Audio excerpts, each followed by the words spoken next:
I need it.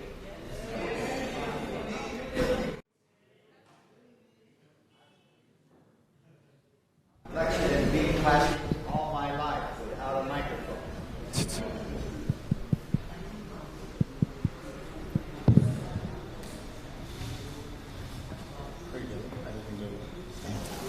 Okay.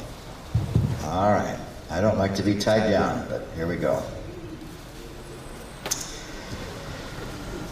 Any questions from last night when you went home and got to thinking about the whole thing?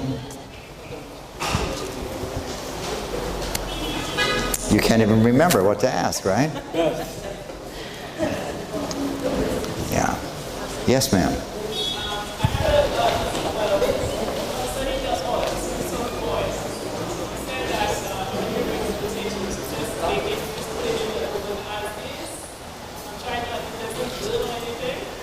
Yeah, the answer to those questions comes best from my wife. But all of the recipes, this is too loud. Could we turn it down a little bit? I know you're used to very loud stuff, but it doesn't feel right to me. All 220 recipes in 7 Secrets, and all the recipes in Best Gourmet Recipes, and all of those in Something Better. Not a drop of oil in any of them. So it's quite possible. You shouldn't ask me how to cook anything, but Neva will tell you. But essentially, yeah, it's amazing how easy it is, and it's amazing how bad all these oils are for us. Most of you would wasn't for all the oils that you eat in your food. Oil in a cracker, oil in bread, oil in a cookie, oil in almost everything you buy at the store. It's just crazy. And that's what, and every gram, well, let's see, every gram of oil is 9 calories. So 10 grams of oil is 100, a little less than that. And it's amazing how quickly these calories add pounds to us. But that's not the worst thing. The worst thing is the fact that those oils are toxic. They oxidize, they cause cancer. And I'm going to show you a very interesting story right now. Any other comments or questions that came to your mind? Yes? What about cold-pressed oil? What about cold-pressed oil? I answered that question last night, but I'll do it again because it's a good question. As soon as the oil is taken out of a plant, no matter how it's taken out, it starts oxidizing. And it oxidizes in the bottle, it oxidizes in the refrigerator, it oxidizes when you put it in the frying pan at a rate. You know what I mean by rate? Like kilometers per hour, that's a rate. The rate of oxidization increases 2 million times over room temperature. It's insane what we do. So everything that's baked with oil, just toxic stuff. And it's making us sick. So the extra calories is a problem. But what I also said last night about cold pressed, in order to get the oil out of a plant, you have to put tremendous pressure on it. So all they're doing is they're not heating the roller or the cone. The most common way is a cone of metal with a fine holes in it. And then there's a screw in there, another cone that fits in there that has screw threads, and they put the material and turn the screw, and as it gets farther and farther down in that screw, what happens to it? Higher and higher pressure, and it gets hot. All they do differently is they say, well, we didn't heat that thing. And even if it could somehow get it out without heating it, it's a non-issue, because as soon as it's outside of the plant, it starts oxidizing. Are y'all with me on this? And now if you froze it, it would stop oxidizing, but we can't use it then, can we? See? In the refrigerator, it slows down a lot. But the problems are there. Very good question. You know, it's just because we're uninformed, isn't it? People will say something. You know what my wife says about me? She says, people believe you because you sound like you know what you're talking about. And that's what happens. You get on TV or you read a book even, and somebody sounds like they know what they're talking about, don't they? There's an... Let me finish my little thing here. And so People can school themselves, folks, to sound like they know what they're talking about, and maybe even claim or maybe even have a degree of some kind, and you and I tend to believe them, don't we? And another problem is there are a lot of lay people that are not scientists. I'll not mention this lady's name. She's a nice lady, a very talented presenter, but she has many errors in her presentation, and she's widely known among Adventists. And I feel very bad because she doesn't understand. One time she treated somebody, she had a whole group of people, and one person was not getting well. And so she gave that person something, and the person got well. Let me ask you a question. Do we know for sure that what she gave that person made her well? Please say no. There are many variables, folks, going on all the time in human systems. Y'all with me on that? But this woman is not a scientist. I'm a scientist. I understand this kind of thing. And so now she tells people they have to do that. All the other people got well without it. Y'all with me on this? And we don't know that made that person well. Are y'all with me on that still? But she's now teaching everybody to do that. And it's such poor science. And the problem is some educated people are going to listen to that and say, oh, come on. And then they lose confidence in that presenter. Y'all with me on the idea? So, folks, we need to make sure that we know what we're talking about, even if we sound like it. Okay. So tonight's presentation deals with the most common cause of death for people with diabetes. Do you know what it is? Heart disease. In fact, the most common cause of death in America, and I think it's the same here, is heart disease, irrespective of diabetes. Y'all with me on that? Did you follow that? Okay. You were looking at the blinking lights, and I wondered if you were following me. Now, somebody asked last night, what about hypertension? What about, in fact, I didn't hear other things. But the same program that God gave Adam and Eve in the Garden of Eden will get people well from virtually every chronic disease. Do you know what I mean by chronic diseases? It's those things that pills really don't help. Oh, they might get rid of a little bit of the pain or something, right? But the pills you get from the doctor do not cure diabetes. Is that correct? And the pills you get from the doctor does not cure hypertension. Is that correct? In other words, you can't someday get off the pills. What they'll tell you is you got to take these pills for the rest of your life. And the drug companies, they're not interested in thinking up something that would get you well, because if they did that, then you wouldn't buy stuff anymore from them. They want you to take the pills for the rest of your life. Now, even if they wanted to give you a pill that would get you well, they couldn't, because the only pill that will get you well is the Garden of Eden program. See? All right, so let's take a look at heart disease. Since I don't have a monitor there, you'll see me look behind from once in a while. Here are the diseases we're talking about. You can call them chronic diseases. You can call them you can call them Western diseases, diseases of affluence. We have enough money to live like this. All of these things are actually caused by lifestyle. I don't know how much kidney stones occur in this country, but in America, it's a very common occurrence.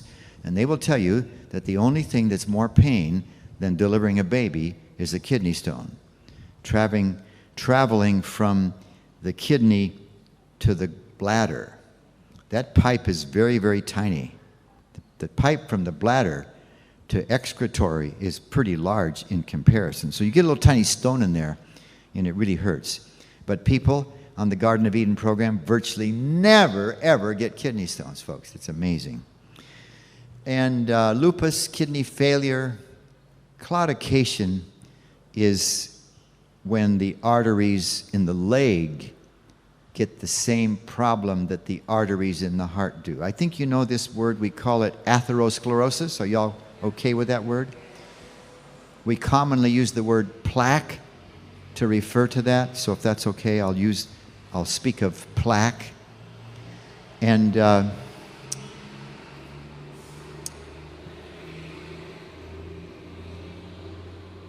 when it comes to heart disease, There are many, many, many kinds of problems that can occur with the heart. You can get infections in the sac that covers the heart. You can get infections in the valves. In a way, you could get an infection anywhere in the heart. You can have problems with rhythm. They call them arrhythmias. You all know about this.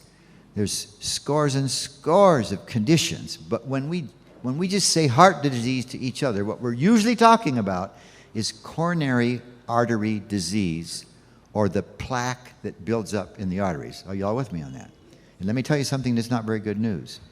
Maybe 10 years ago already, well, maybe 14 years now, physicians were told, if somebody comes into your office and you find out that they have diabetes, you can assume that they have plaque already. You don't seem very impressed with that. That's pretty amazing, isn't it? Isn't it? So it's very common among us when we're not taking good care of our bodies. CAD or CAD. And most everybody knows. I think this is the case for you, but let me make sure. If you were walking down the street in America and you stopped somebody and put a microphone in front of them and said, which is better for your heart, saturated fat or unsaturated fat? You know what the average American would say? Which is better for your heart? Unsaturated fat. And so all Americans believe that. Sounds like you do too. Americans believe then that if unsaturated fat would be good for your heart, they believe that, so they think it's okay to use unsaturated fat. Unfortunately, folks, what they believe is not true. Let me give you the story. Do you remember about 25 years ago that some research was done in America that showed that walnuts were good for your heart? Remember that? I know the scientist that did that study. He's an Adventist, actually. He was at Loma Linda University. And I went to the lecture, the first lecture that he gave after the work was finished and it was being published. They're not allowed to say anything about it until it's published. And then they can talk about it. So here was this lecture, about 300 people. And he told the whole story. Like I say, he's a friend of mine. I know him personally. And when he got done, there's time for Q&A. Almost always at a scientific lecture, they make sure there's a little time. I had the temerity to jump to my feet among the 300 people. And I said to him, were these replacement studies? For some reason, he hadn't mentioned it. And he said, oh, yes. Now, this is what the average American doesn't understand, and maybe even here in this country. Actually, what he did was he fed them a handful of nuts a day. Big person gets more nuts, small person gets less. It's kind of a dose related. Y'all with me on the idea? And the amount of decrease in heart disease in all of these studies that have been done since then is pretty similar. You get about a 56% decrease in heart disease just because they ate a handful of nuts a day. Please be impressed with that. You can say, wow, or something. Let me know we're talking to each other. But here's what the average American does not know. I'll bet that's the same here. He took out of their diet the same amount of fat that he put back in with the nuts. Thus the word replacement. The average American has no clue on that. They have heard, and by the way, in those nuts, most of the fat is unsaturated. And the fat he took out of the standard American is mostly saturated. Y'all with me on that? So he was replacing some saturated fat with unsaturated fat. And it doesn't matter what kind of fat you use. It can be olive oil, it can be soy oil, corn oil, any kind of oil except saturated oil, which would be coconut oil.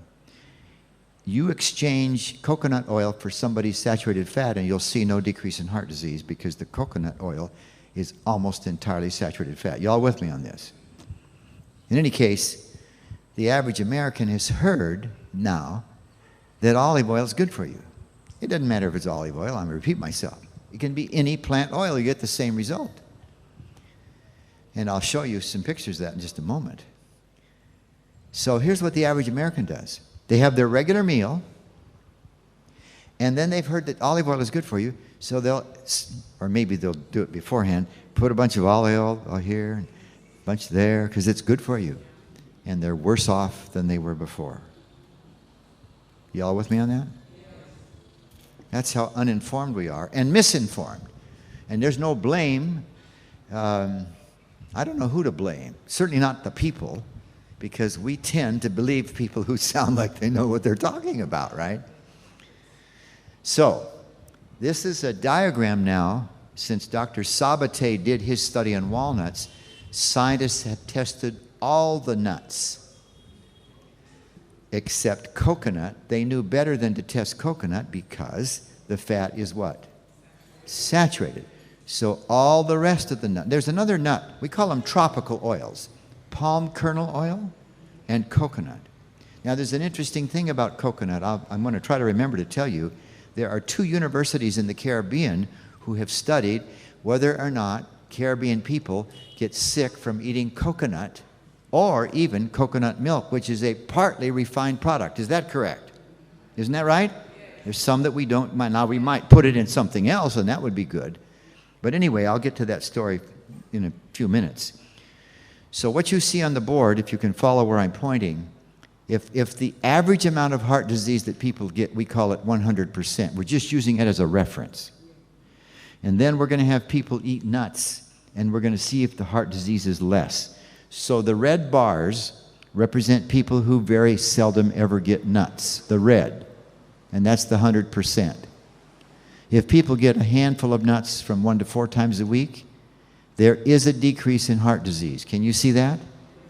Tell me, give me an estimate. About what percent would the decrease be from just once or so a week? Somebody tell me. Speak up. 15 to 20%. You can all see that? Are y'all with me on that? Let me point it out in case you're not sure. It's the distance from 100 down to here, which is not quite 20, but it's maybe 18. Is that right? Yeah. Now, if they get a handful every day, what is the decrease? How far is it from here to there? It's over 50%, is it not? This is amazing, folks, just because they ate a handful of nuts. And this study, what I put on the screen, is the average of all the nuts, because since Sabate, Dr. Sabate did his work, scientists have studied all the nuts and found essentially the same thing. And the picture just shows you the average, which is very little deviation no matter what the nut. So it works for men or women. See the decrease in either case? You all with me on that? It works if you're young. That means less than 50 or older than 50. You see the same decrease. It works if you're a vegetarian or not. It works better if you're a vegetarian, but it still works some, doesn't it? And it works even if you're not getting much exercise. Not nearly as good, but it does work. It even works when you're overweight. This is the body mass index, either normal or above 24. And still a pretty good result, is that right? So someone can be heavy and use this plan and get quite a bit less heart disease. So they were based on replacement. And I think I have a picture here that I'm going to show you of a man. Please don't laugh at him. You can laugh at his thinking. He says, "Doctor, shall I eat the meal before or after? Shall I eat the diet before or after meals?" You get the joke? He's a standard American, maybe a standard St. Lucian, who has heard that olive oil is good for you.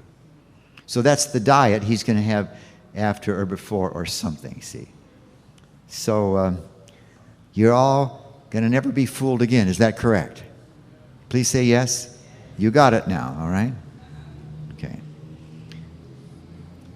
Now let me show you how this, let me show you why. I think people should know why and instead of just being told. Is that fair enough? We have the liver here at the top, the tummy obviously. Behind the stomach is the pancreas. You can only see a little bit of it there. And what the liver does is it makes bile, among many other things. The bile comes down through this tube, passes through the pancreas, and comes back up right about there into the small intestine, just like a half an inch or so past the pyloric valve. If you don't know that word before, you know what I'm talking about. There's a valve there at the bottom of the stomach. Bile helps the body digest fat. I'd love to take 20 minutes on this. I'll try to just do 3 sentences. When fat comes out of our tummy, this is too tiny to see with the naked eye, but they're kind of in globs. And the fat has 3 legs on it. If I had a board to draw on, I'd do that. That's why it's called a triglyceride. Did you know that the word triglyceride and fat are synonyms? You know now. And it's just given that name because it has these 3 legs and a top. And it's too big to be absorbed through the wall of the small intestine. So the body has to chop it up. Y'all with me on that? Into smaller pieces. That's digestion. All of our food is in general too big. An exception is sugar. Sugar is single molecules, sometimes 2 at a time. But even the 2 at a time are too big. They got to be cut into 2 pieces. But a lot of the sugar comes as single pieces of sugar. What is it when a whole bunch of sugars are hooked together in a plant that we eat? What do we call it? What do we call that chain of sugars hooked together? Anybody know? Starch. How many knew the answer? Let me see your hands. Come on, you guys. Some of you knew that. Huh? One hand. But you all know it now, correct? Starch is... You kind of knew this. Starch is sugar, isn't it? Yeah, you knew that. So, but it's too big to be absorbed. It's got to be cut. And that cutting process is digestion. You all with me on that? And that digestion is done by enzymes. These are proteins that your body makes. You remember last night I said you don't use any proteins like they're when you eat them. You cut them up first, right? And when I say you cut them up, those are enzymes too that cut the proteins up. And then your body takes those amino acids, of which proteins are made, and all through your body your cells are making every second hundreds of millions of proteins. Your cells are making them. All the enzymes you need. By the way, I won't ask you to raise your hand. Are people told that they should buy enzymes and take them? Does that happen in this country? It happens in America. It's a waste of money. You know what happens? I don't know if I told you. I thought I did last night. Did I tell you last night that proteins do a certain job because they have a certain shape? Did I mention that? Did I tell you what happens to the protein when it gets into your tummy? I told you that it gets unfolded. Did I not say that? Some are saying yeah and some are saying no. So I'm saying it again. That protein works because of everybody, a shape. Y'all with me? When the body manufactures the proteins that we eat, or even the animals that make theirs and we eat them, we used to eat them, those proteins do a job. They can do a certain job because they have been made shaped to do it. It's a little bit like shaking somebody's hand. Imagine if you stuck your elbow out to shake their hand. Would that work? No. It's the wrong... Come on, you guys. It's the wrong shape. Proteins work because of their shape. Yes. And when that protein, whether it came from an animal or a plant, when it gets into my tummy, it is unfolded into a chain, a long chain of amino acids. Y'all with me on this? You know the word amino acid, don't you? Yeah, sure you do. And in your small intestine, the enzymes, the digestive enzymes, cut that chain up into individual amino acids. Come on, you guys. Y'all with me? It's a chain of amino acids. It's too big. So the body cuts it up. Y'all with me on that? Into individual amino acids. Don't you talk to your pastor when he preaches? You don't? Oh, you say amen.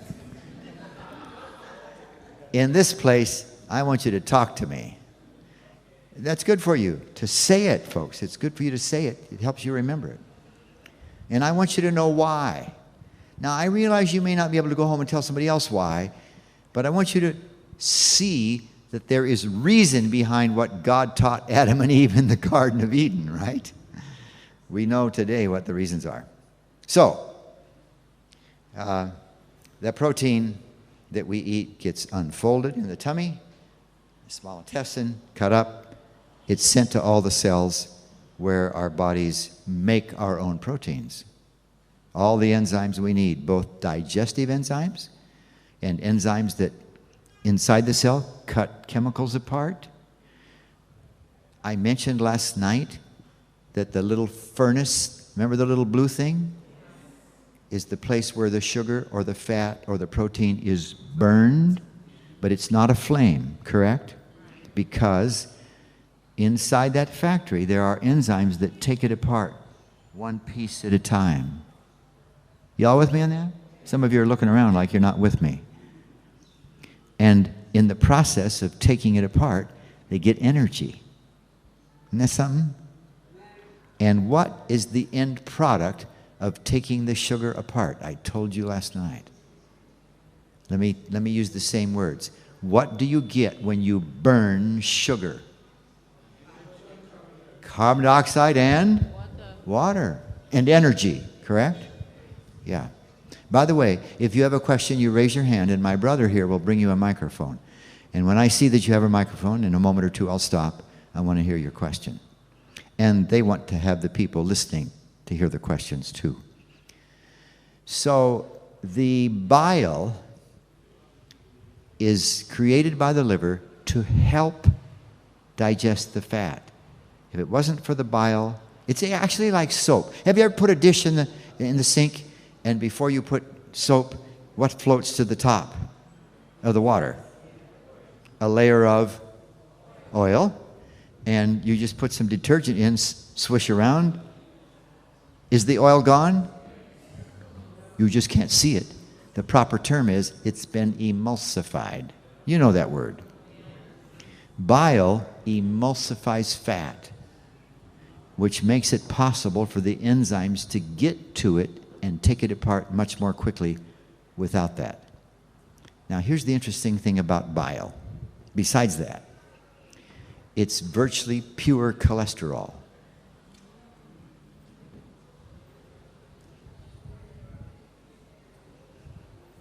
So tomorrow night when I ask you, of what is bile made, you will say,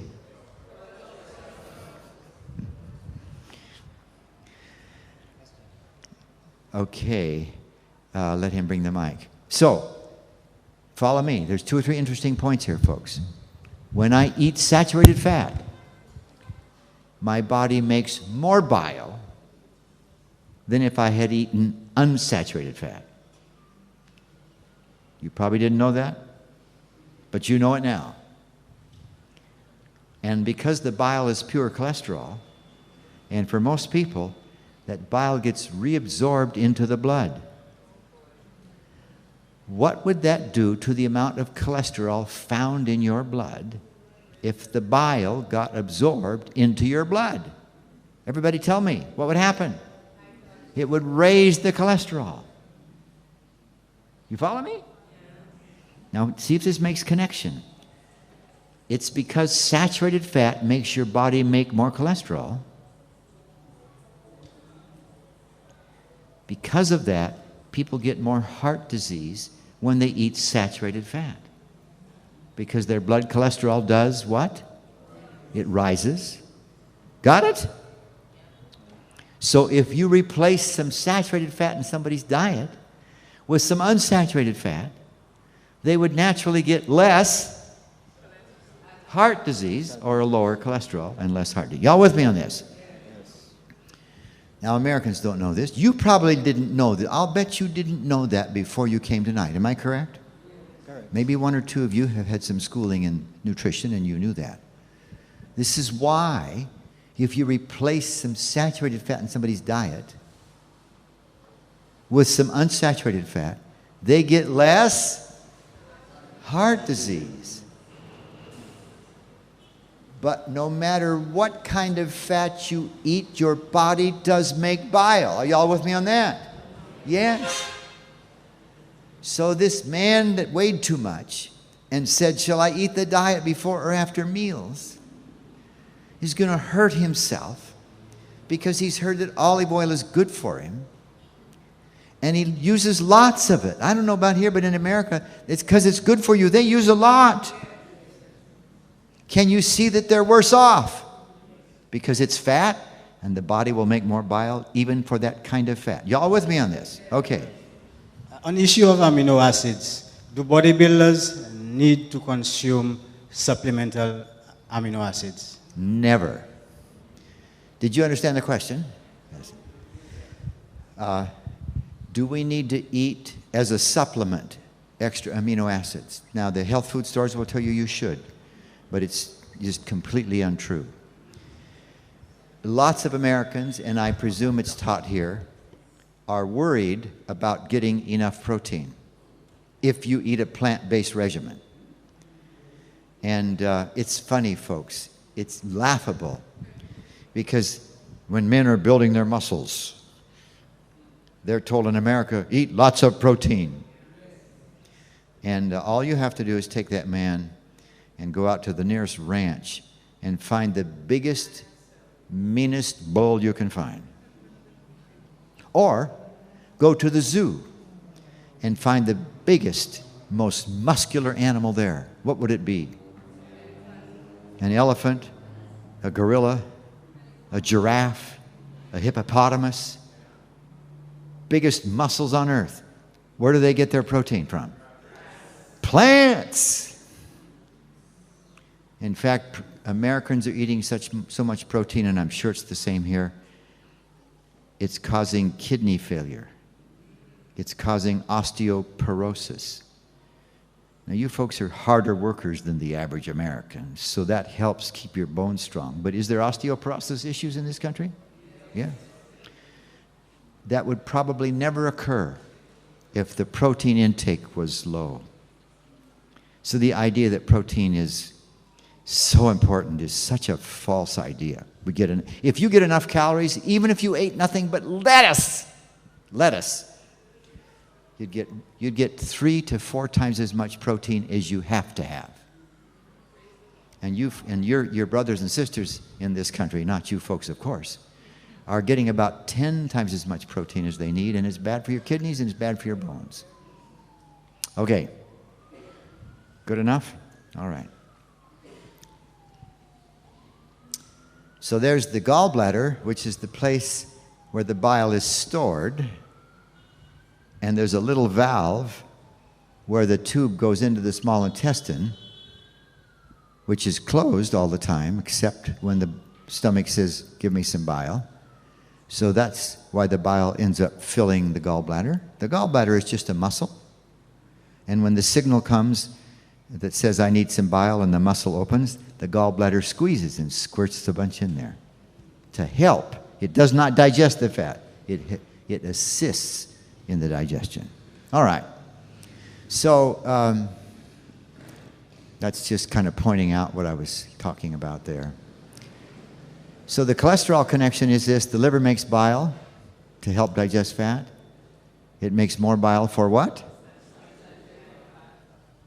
It's almost pure cholesterol. For most Americans, the bile is reabsorbed, thus raising the amount of cholesterol found in the blood, thus causing an increase in coronary heart disease. Are y'all with me on this? That was a summary of my last 8 minutes. Okay. I'm going to pass this slide up because I'm going to show it to you in a certain way. In America, the Surgeon General 50 years ago, we did not have data. He was just guessing on fairly good sense, but we didn't have the research. But he said he thought we could probably prevent almost all heart disease. Today, you can erase that word, folks. We could prevent 100% of coronary artery disease on the Garden of Eden program. So I'm going to pass this up because I'm going to show you the study here right now. Heart disease is not caused by a germ. I'm going to pass that slide up. Here's the story. The very first study that was ever done to see if replacing saturated fat with unsaturated fat would reduce heart disease was done in Finland at 2 mental hospitals.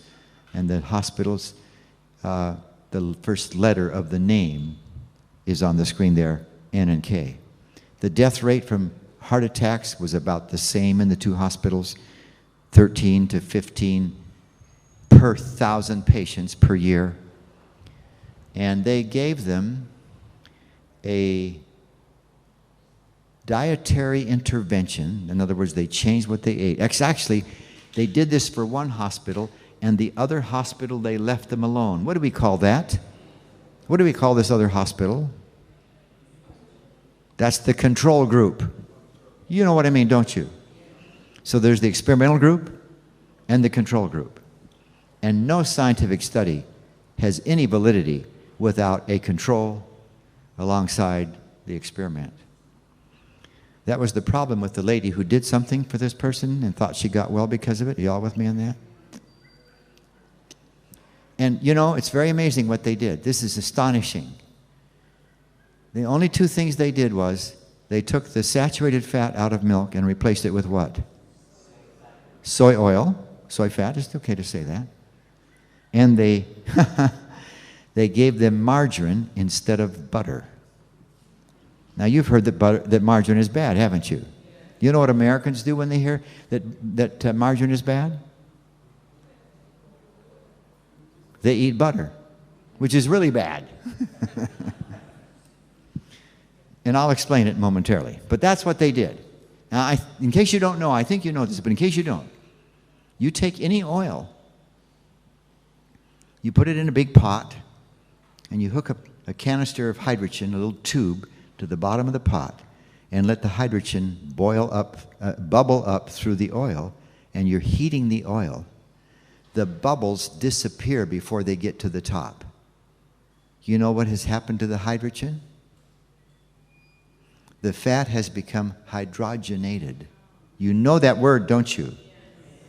Hydrogenated, which makes it saturated instead of unsaturated. Saturated with what? Hydrogen. We're bubbling up the hydrogen. Can you picture what I'm saying? The bubbles just disappear because the hydrogen is attaching to the fats and making them saturated. Saturated with what? Hydrogen. Are y'all with me? When you're slow to answer, it makes me wonder. So, margarine is partially hydrogenated. What does that mean? There is still somebody say it, unsaturated fat in there. And because unsaturated fat will help lower heart disease, if people eat margarine instead of butter, there is less heart disease. Are y'all with me? Now there's another problem that has come along that we didn't even know about until a few years ago, and that's something that's called trans fats. You all know that term, don't you? I need more time on this. I'll just say something to you and see if by tomorrow night you remember. The only place that we get trans fats, except from animal products in very tiny amounts, is when you partially hydrogenate vegetable oils. If you fully hydrogenate them, there is no trans fat. Got that? I know it's a lot of facts to remember, but... So this is why the word gets out that margarine is bad for you. Now, I don't want you to eat margarine or butter. Are y'all with me on that? So it's a non-issue. But this is what they did in the study back then before we knew about trans fats. And notice this is absolutely astonishing. The amount of cholesterol found in their blood dropped. And the death rate, look at this, the death rate dropped by 56% just because they put soy oil in the milk instead of dairy fat. Are y'all with me? Was this a replacement study? Right? And they replaced their butter with margarine. Is that a huge drop? Here's the problem. The overall death rate was unchanged. What does that mean? If they're not dying of heart disease, they are dying of something else. Are y'all with me? And this is what they were dying from: cancer. Because of these oils, which are toxic and cause cancer. Y'all with me on this? This is astonishing, folks. I'll bet there isn't 3 people in this room that knew what I've just discussed. Am I correct? Do you think we ought to know these things? Yes. We should. We should. They actually repeated the study, and they did another one in California at a veterans domicile. And this is kind of crazy. This is a summary of the, at the end of the scientific paper, one paragraph summarizing the whole thing. We feel that the findings of our study justified the conclusion that in men, this didn't work for women very well. That in men, a cholesterol-lowering diet considerably reduced mortality from coronary heart disease. Is that correct? Considerable. What was the reduction? How much? 56%. That's a considerable reduction, isn't it? Yes. And the data also indicate that total mortality was favorably affected. Now, I'm going to find a couple here. Are you sitting by a lady that you're married to, sir? What's his name? Isidore. I like that. Notice what the whole paragraph says. If Isidore said to you, "Honey, I love you, though not conclusively," would he be in trouble? Yes. Big trouble. This is crazy, folks. What Americans have never heard. And this study was done 30 years ago. What he's saying is the overall death rate was a little bit down, but it was down so little you could not conclude it dropped because of the diet. Are y'all with me? And the study they followed it up with in Los Angeles at a veterans domicile, that's when they figured out, hey, look at this, there's cancer all over the place. That's what's causing people to die instead of heart disease. So this is just insanity. And you know this, folks. I'll bet you could ask 500 people on the sidewalk, and they wouldn't know what I'm talking about tonight. Is that correct? Correct?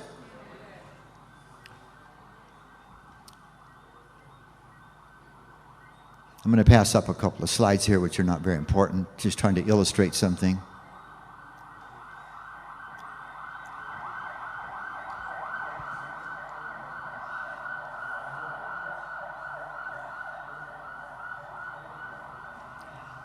There, you see that? What caused the overall death rate to be the same? The cancer did. Very amazing stuff. Now let's suppose that this bar measures how much fat I'm getting in my diet. The percent of my total calories. So the total calories would be clear up maybe there. But what percent is coming from fat? Correct. What do you suppose the U is? Yeah, unsaturated. And the S is saturated. Y'all with me? This is the average Westerner, American or St. Lucian. Now, this is what the study did. They got the same amount of fat. You understand what I'm talking about? The study where they took the people, and what 2 things did they do? Took the fat out of the milk, replaced it. Margarine instead of butter, right? So some of the S is replaced with U. Are you with me on that? And what is it? What's the meaning of the fact that the 2 bars are the same height? I think you're saying it. They're getting the same amount of fat. It was a replacement study, correct? Y'all with me on this? Now, this is what Americans thought you were supposed to do, because olive oil was good for you. After your regular meal, or before, you added a bunch of olive oil because it was supposed to be good for you. This is how uninformed Americans are. I'm sure St. Lucians aren't as uninformed. Okay. This is what the American Heart Association recommends. If you go to your doctor and he or she finds that you have some blockage, they're going to put you on the American Heart Association diet, which cuts the total calories from fat down to what? Only 30%. And what about the red? Hardly any, right? That's the recommendation.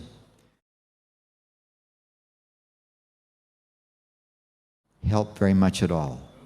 Helps a little, but not very much. This is a very interesting picture. It's a drawing, not a picture. I will show you some actual pictures in just a few minutes. It's an artery. And the artery has 2 layers of muscle. It has a lining. I think most of you have heard about this. It turns out that almost every vessel, every pipe in our body has a lining, and it's usually just 1 cell thick. And in the case of our arteries, especially in the heart, this lining is critical to protecting us from a heart attack. Let me explain. It has a name. I'm not sure I want to throw the name at you. But the artist has drawn for us plaque. You may not know this, but the plaque in our arteries actually is being made under the lining. Can you see that? And when the plaque is first made, it's gooey. We actually call it soft plaque. Now, I wish that guy would come to the class and then he wouldn't go by here every night. About 27 years ago, scientists were doing angiograms. That's measuring, taking pictures of the arteries to see how blocked they are, right? You all know about that. They were doing angiograms while people were having heart attacks. Now, they didn't go out and start one and say, hurry up and have a heart attack. They would get somebody that came in, and they would do that and see this, and it's like they slapped their foreheads and said, why didn't we think of that before? Here's what they saw. Nobody knew this before. The heart attack, 99% of them do not occur because the plaque filled the artery. What they saw was that the gooey stuff, the soft plaque, would break through the lining, a little crack, and ooze out into the bloodstream, and within several seconds cause a clot to fill the artery. Y'all with me? This is why people die at 39 years, 44, 51 from a heart attack. When you go to the doctor and they put you on a treadmill and you do a stress test, are y'all with me? And maybe they'll put something in your blood vessels so they can get a kind of a picture. It's not the picture like a angiogram. It's just kind of a hazy general picture. And so they can see your heart, not individual vessels, but they can see the heart, and they can tell if there's a lot of blood there or not so much blood. Y'all with me? That's what the stress test does. They cannot detect restriction in blood flow until the blockages are 65% or higher. So you go to the doctor, and you get on that thing, and he says or she says, you're in great health. You could have plaque all over the place that's going to cause a heart attack, and it would never be detected because the blockages are not nearly 60% or more at that time. Y'all with me on this? It's crazy stuff that people just don't know about. I was actually giving this lecture one time, and I was taught somewhere, I don't remember, 60%. And a friend of mine who's a cardiologist, a dear friend, she raised her hand and she says, Jim, it's really 65% or higher. We can't detect that stuff until it's way up there. So people are told they're in good health when they're in terrible, terrible danger. Because all you have to do, this lady has her hand up for a mic. Oh, you have the mic. All you have to do, folks, is have the lining be unhealthy, and it can fracture easily and let the soft plaque ooze out. Y'all with me? Causing a heart attack. So the health of the lining of your heart is a really big issue. Now the body seems to understand this, and it's, what's the word I'm after? It's making every effort to turn the soft plaque into hard plaque. Because if the plaque is hard, it wouldn't ooze out. Does that make sense? And so we get hardening of the arteries. But if we got hardening of the arteries, we're probably still making new plaque, which is still dangerous. Y'all with me on that? Your comment or question? I'm wondering if it is the same for cancer detection. Usually you hear doctors testing for cancer, and it's usually at stage 3 or 4. You never hear a stage 1. Yeah. I will discuss that question. I don't know, maybe 2 nights from now, I'm going to do a whole evening on cancer. It's a very good question. I think you'll be fascinated with what we know today about the whole cancer issue. And there's some good news. Of course, there's bad news too, but there's some good news. So the artist has tried to depict this. It's not a good job. He's sort of made it kind of wrinkled everywhere, but normally in just one spot it cracks, oozes out, and causes the heart attack. So this word, by the way, athero, means mush or gruel, and sclerosis means hard. So in the beginning, the plaque is, and after a while it gets, so atherosclerosis. That's where the word comes from. And Dr. Dean Ornish, I have such respect for this fellow. He's an atheist and an evolutionist, but I still respect him. He could not get the U.S. government to give him money to test to see if a careful diet could reverse heart disease. Everybody knew that you could not reverse heart disease. It's one of these crazy things. We get this opinion. And even scientists, sometimes they're not thinking straight. He had to raise the money privately. He got 24 men with angiography-based knowledge of how much their vessels were blocked. Y'all with me? Pictures.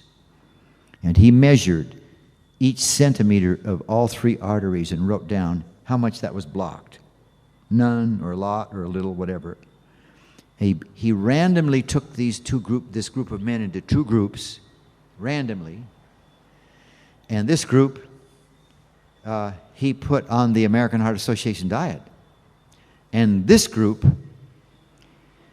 he put on a plant-based diet and would not even give them the 4 plant categories that are high in fat, which are, I said category, olives, avocados, nuts, and seeds. Are y'all with me? All the rest of the plants are very, very low in fat. He had an idea that if you took that much fat away from their diet, the body could clear up the soft plaque. Got it? He raised about $3 million privately. And here is the graph that shows the average plaque in the experimental group. Some more, some less, some vessels more, some vessels left. It was all the vessels, the 3 main arteries in the heart that he measured. Y'all with me on the idea? That's the average over each heart over all 12 men. There were 24 men and 12 of them were in the experimental group. Well, 12 were in the American Heart Association, 12 were in his experiment. And when everybody knew you could not reverse heart disease, at the end of 12 months, and this was where a lot of the money was spent, he had angiography done on their hearts again, And he found that in the men that were getting a plant-based diet, and he did other things. He had them exercise. He actually taught them stress control. It wasn't the best scientific study because he did so many things. You don't know which did what. Are y'all with me on that? But nevertheless, he showed that at the end of the 12 months, the plaque had decreased by 5.5%. You might say, that's not very much. Hey, the whole community knew you couldn't reverse it. Are y'all with me on this? And we now know, other studies have been done since then, that you can make all the soft plaque go away. I'll say it again because it was making noise. You can make all what? The soft plaque go away in as little as a year. Please say wow.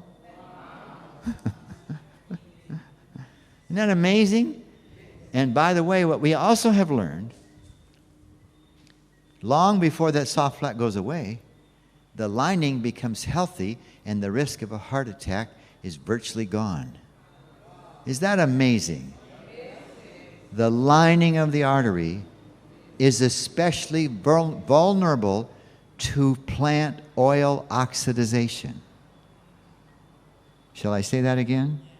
That lining, the health of which, folks, stops heart attacks, y'all with me on this, is very, very sensitive to oxidized plant oils. So Dr. Esselstyn, I'd like to play this clip, but I'll just tell you, he can say it better than I do because I've not practiced it. He will say, and by the way, the name that we use for this in general is endothelial tissue. And so he starts out by saying, he's probably the most famous researcher now in the world in showing that you can make plaque go away. Dr. Caldwell Esselstyn. Any of you ever heard or seen the film called Forks Over Knives? Can I see your hands? Okay, one or two is all. One. He's one of the two stars in there. And then a follow-up film, if you can remember this, just a fabulous film called Eating You Alive. You should show this film to your community.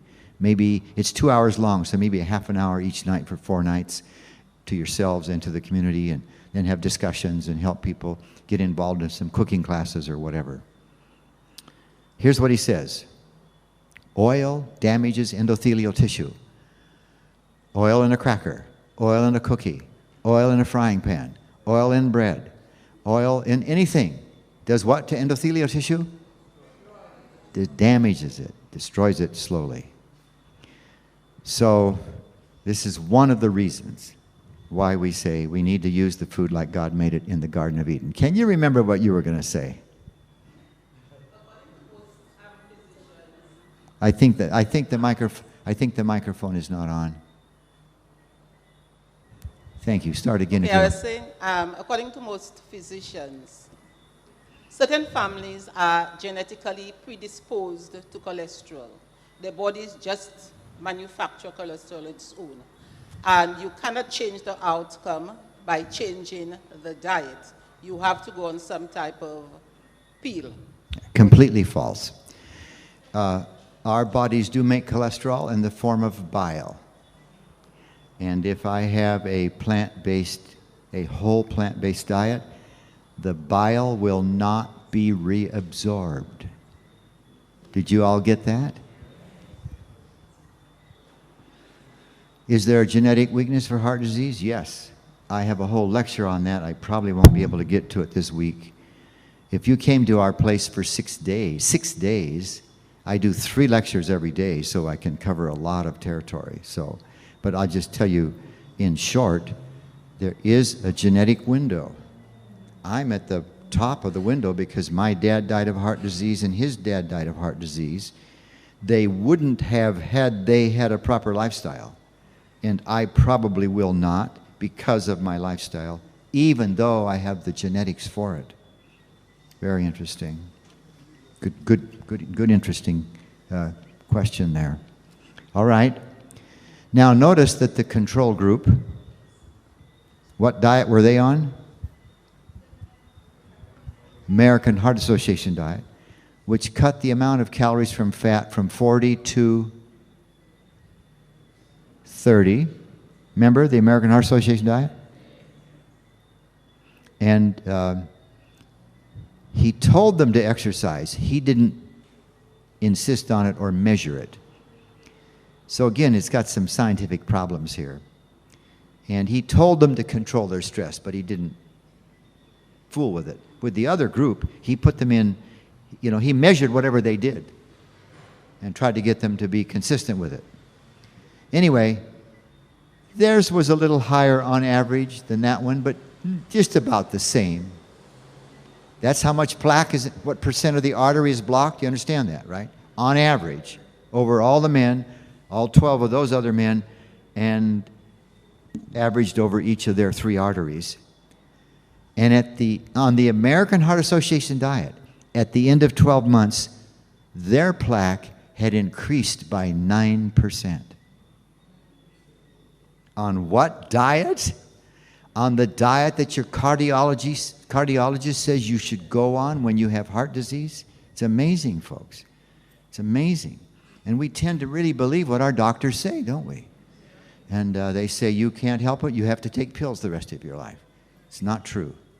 In fact, the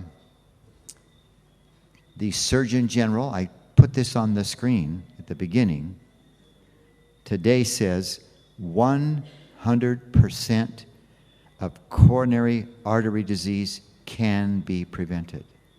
Y'all with me?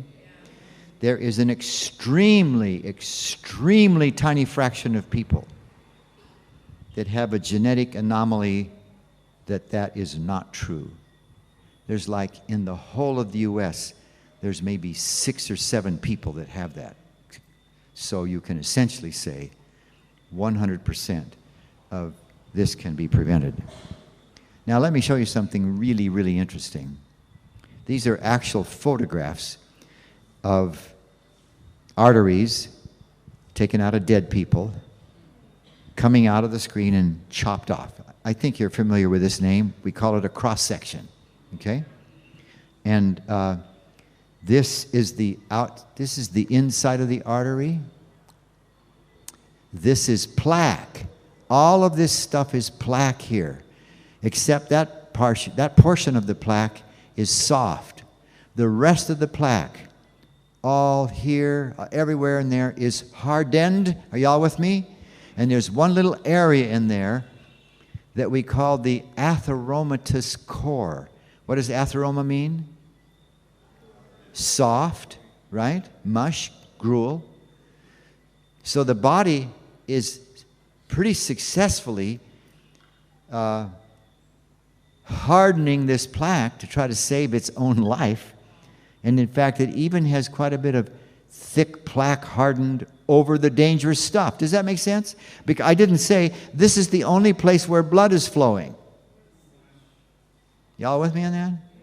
Maybe 15, maybe 17%. So this is about an 83% blockage. Could you pick this up on a treadmill? Yes, because it's over 65. And certainly you could see this, obviously, with an angiogram, with angiography. Now, so that's where the blood is flowing. And this is another one. This is the inside, just like the other was. This is all where the blood flows. This is the soft plaque. And by the way, can you see the lining in this picture? Can you see that? The endothelial tissue. Some are looking with their eyes closed. I don't know how that works. But anyway, somebody had their hand up. Does he have a microphone yet? If you'll put your hand up, whether I see you or not, they'll bring you a microphone. And then when you raise the microphone, I'll know we're going to hear. Could you tell us what the American Heart Association diet is on a pyramid? Where you have I don't know how much influence the American Heart Association had with the diet pyramids, but almost all the diet pyramids got problems. They've got oil in there and fat and stuff. So you don't need a pyramid, you just need the Garden of Eden. No, Well, I asked that question because you said, because that other group was with the American Heart Association, and just to let us know what foods that were in there, so as a guide not to follow this. I wouldn't bother following the American Heart Association program. You know why? It's obvious on their program people still get sick, see? So, and what we know now from the research, we know what will either stop heart disease or reverse it, and that's a whole plant regimen. Now, listen, am I suggesting that all of you should not eat olives, avocados, nuts, and seeds? No. That's used to reverse plaque when you take those out of the person's diet. Here's the amazing thing. When this first all came out about 27 years ago, the idea that this lining was a big issue, you're following me? It's a big issue because if it's healthy, you don't get a heart attack, even if there's plaque. Are y'all with me on that? Of course, the problem is what makes the plaque also makes the lining unhealthy. Too much fat in the diet. Nevertheless, it became very quickly obvious that the health of the lining was a big issue, and it seemed to the researchers that maybe in a couple of months you could get the lining healthy and by changing your lifestyle. And as time went by and this began to be measured, they shortened in their estimate how much time it would take to get the lining healthy. Y'all with me on this? Until it finally is today in the literature, here's what they say about the health of the lining. They use an interesting word. They say that it's dynamic. What does that mean? This man said it instantly. I didn't hear the rest of you say it. He said it changes. It changed. He didn't say this, but he meant this. It changes all the time. Bad meal, one bad meal, risky lining. Y'all with me? It's amazing, folks. I heard from somebody, I don't know if it was Dominica or here. They said, well, we have one cheat day a week. Not here. Are you guys fibbing to me? Okay, that's what I thought. Now, folks, you understand? I'm going to repeat myself. I'm not here trying to make you do anything. I would love to see you do those things. Amen? I would love to see you be healthy. I especially would love to see you bless this whole nation with your own example and with your interest in helping them. Amen?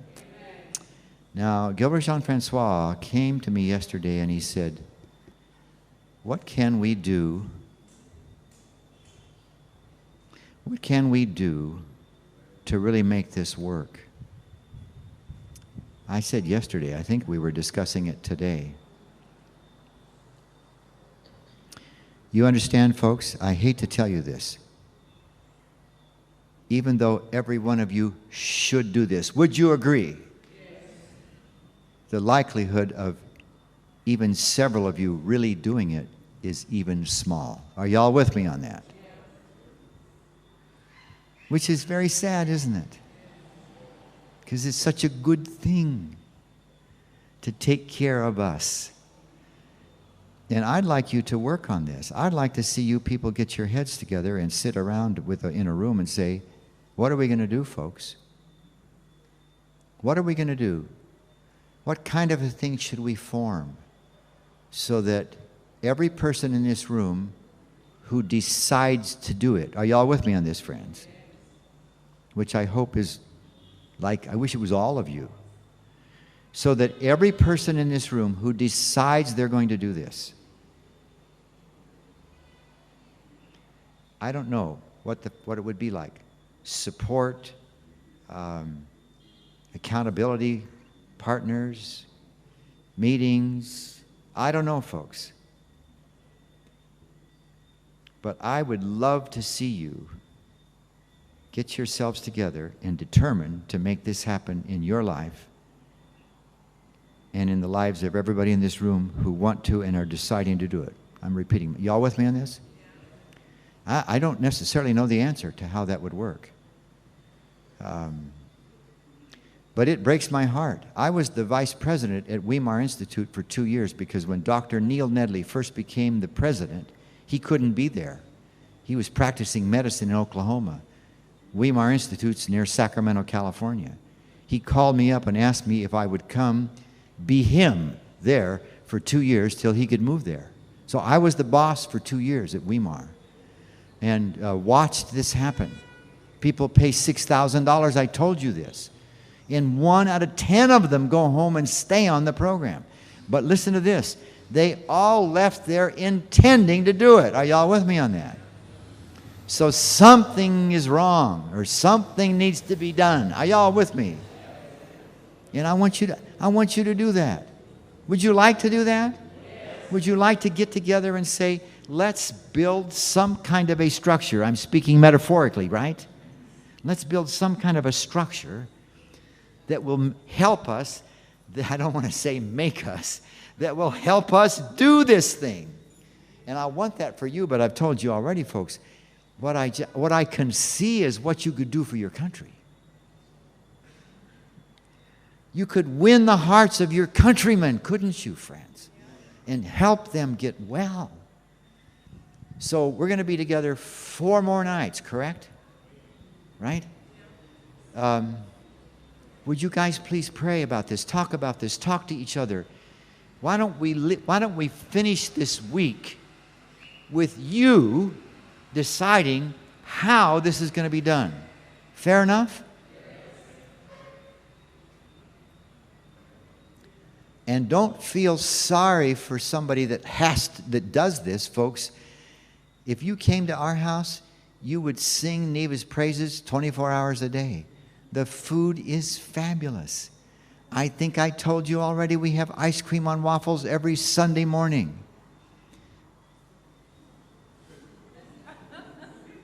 And if I'm a good boy, we get it 1 more morning during the week. You're going to be number 2. Don't forget, please. Please, folks, take this seriously, would you? I've never done this before. I've never gone to a group of people and said what I'm saying tonight. Never done it. But I think you could do it. I get the feeling that the people in St. Lucia are hard-working people. Am I right? I'm not patronizing you. I've done this all over the world, folks. I hesitate to say this because you'll think I'm patronizing you. You're getting these things better than the average American audience. Are y'all with me? It's quite remarkable. And we've been coming to St. Lucia for many years. So I do have a pretty good feeling for the people here and how they get it. So let's take, where's that microphone? Okay, my question is, have you seen an artery like that get well? Good question, and I really gave the answer a minute ago, but let me expand on it. All of that soft plaque, probably for almost anyone, could be removed in 1 year. The hard plaque, nobody has yet shown that it will go away. My guess is it would, although very slowly. But folks, in a way it doesn't matter because it's the soft plaque that puts you at risk for a heart attack. Are y'all with me on that? Okay. And furthermore, the health of the lining, even when there's still soft plaque, can keep you from having a heart attack. See, you're with me on that, aren't you? You get that. So, good question, and I think it has a good answer. Do you have a follow-up question? Not a follow-up question, a suggestion. Okay. I think that can happen, but the first thing that needs to happen, we have to go and plant the things we need to eat. We need to grow them. Yes. And unless you could get a group of people that would be willing to grow and supply, or if everybody can plant one product, and then you can batter. If this one has cucumbers, this other one will have carrots, this other one will have tomatoes. These are some ideas that have been tried here. It have been tried. Because as an ex-social worker, I know we tried it out in the country where we were asking different families to plant different things. Let me interrupt and say that I agree with that 100%, but there is a lot you can buy in the store right now that is perfectly healthy, right? All the plant foods that are just plain plant foods, whether it's pineapple or bananas or plantain or all the ground provisions besides the plantain and on and on and on. There's a lot of things you can buy. So a lot of the things you see in the market has fertilizer. Has what? Fertilizer. It's a chemical they use to make Okay, it now grow. listen. You're not going to like to hear this, but let me explain to you folks that the issues with pesticides and fertilizers are such a tiny fraction of a problem. It is essentially a non-issue. A tomato cannot become a tomato if any element is missing. Any element that tomato needs, if it's missing, the tomato will not become a tomato. Now, I would like to see things naturally done, but those are tiny, tiny issues in terms of health. Are y'all with me on this point? Even GMO is virtually a non-issue. I could lecture to you for 2 hours on the question and you'd be convinced, but I don't have the time. It's a non-issue, but people go down these roads. Listen, you're not going to want to hear this, but I could explain it to you in detail. Organic foods are a non-issue. The U.S. has done many studies on people buying organic and using organic foods in comparison to those who don't. They cannot show any difference in their health. Y'all with me on this? Now, it's okay with me if you want to spend your money for that. But I'm saying, folks, put your effort in areas where it makes a big difference and don't chase these rabbits down the hole. But I realize people will tell you these things that sound like they know what they're talking about, and so you tend. But folks, I could bring 100 physicians into this room. I work with all of them at Weimar and many other places. I've been a guest lecturer with them for 20 years. Every one of them would stand here and say the very same thing I'm telling you. It's not some one person's idea. The literature is clear on these things, in spite of what you see out there on those things. So, listen, folks, if it's a plant and it's unrefined, it's good for you. But I'm with you. You should see the garden at our house. It's a garden that's at least as big as this whole sanctuary. We raise 5 different kinds of berries, tons of corn, lettuce, potatoes, broccoli, asparagus, just, lots of food. And I believe in that. But until you get that going, you could still do it with what you can buy in the stores. Are y'all with me on this? Now, there was another hand somewhere. Does somebody have a microphone? Okay. All right. It's just something that a group of us did. You asked how can we implement what we are doing right now, like changing from animal-based to a plant-based. What a group of us did in Virginia is that we studied councils for food and diet for about a year. We went through it detail, and at the end of it, we had about half of the group became vegan. So this is something that can be done. Praise the as a Lord. church. That I am thrilled to hear that. I support it, of course. There is a problem here. You can be a junk food vegan. Did I explain that last night? And you may be meaning exactly what I mean. I would rather people say whole plant, because it sounds to me like the people that did that were still using the oils. Is that correct?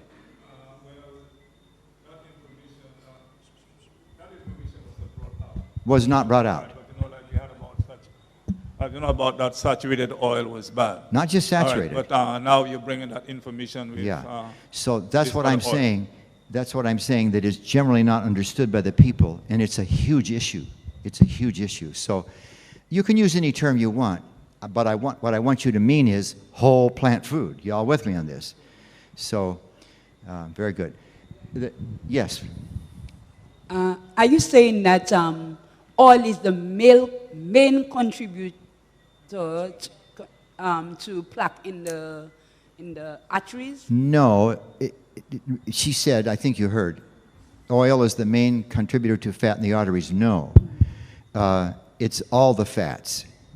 The oils are toxic and are damaging to the lining in ways that saturated fats are not. And you know there's both issues. You have to have the plaque there, and you have to have the lining unhealthy before the heart attack comes. Y'all with me on this? So the point is, we don't use either. Okay? Let me finish, and then I think the ladies downstairs are ready, and we'll take some other questions as necessary. So what I wanted you to see in this picture, can you see the lining in this one? Pretty interesting. It doesn't always show up. It's only one cell thick, that delicate lining in all of our arteries. Now, oops, I got to wait a second to get rid of the arrows. Sorry about that. By the way, the slide before this kind of looked safe because there was this big, heavy covering of the soft plaque. In this one, this soft plaque is awfully close to the intima. Can you see that? This is probably a very dangerous plaque right here, see? Now, this next one killed this man. In this case, the soft plaque is kind of distributed across here. This, again, is the artery wall. This is all plaque all over here. And this is where the soft plaque oozed or poked through the lining right there. My dot doesn't stay bright very well. And that ooze right there caused this whole plaque, this whole clot to form probably in just 3 or 4 or 5 seconds. Y'all with me? So the soft plaque breaks through the intima, I'm sorry for the name, the lining, and causes the clot to form. And this man died from that clot. Pretty amazing. Now let me show you one last thing, and then we'll take a couple more questions maybe and go down and see what Neva and Kimberly have ready. I was using the arrows. Now see if you can follow this. This is the average American, St. Lucian. This was the study in the heart where the overall death rate did not change. This is what Americans thought you were supposed to do. This is what the American Heart Association recommended. Are y'all still with me? And these bars are what % of their diet was coming from fat. You follow that? Now what Ornish did, this was the study in the heart where the down to 10%. And the only way he could do that was to use only plants and not let them have the 4 categories of plants that are high in fat. Are y'all with me on this? This is not what you're all supposed to do. You understand that? I'm repeating myself. Those are good foods. If you're overweight and if you have diabetes, use them sparingly, perhaps, until you're real well, and then you can use them moderately. I'm tempted to overuse them. Can you relate to that? But I do a pretty good job of keeping myself in line. So this makes you worse. That is to say, the plaque will increase. Is that correct? And this makes the plaque, I meant to put that one first. Oh, well, too bad. This one makes the plaque go away. Are y'all with me? So somewhere between this one and that one, you don't get worse or better. Are y'all with me? And if you're not very sick, it's okay if you don't get worse or better. Is that fair enough? Sure. So what we have here actually is the plant-based diet or the vegan diet, whole plant food diet. I taught college nutrition for 10 years, and some of the students, if they wished, all of them could, but some of them could eat at Neva's table. Y'all with me? And I had them keep track of everything they ate for a month.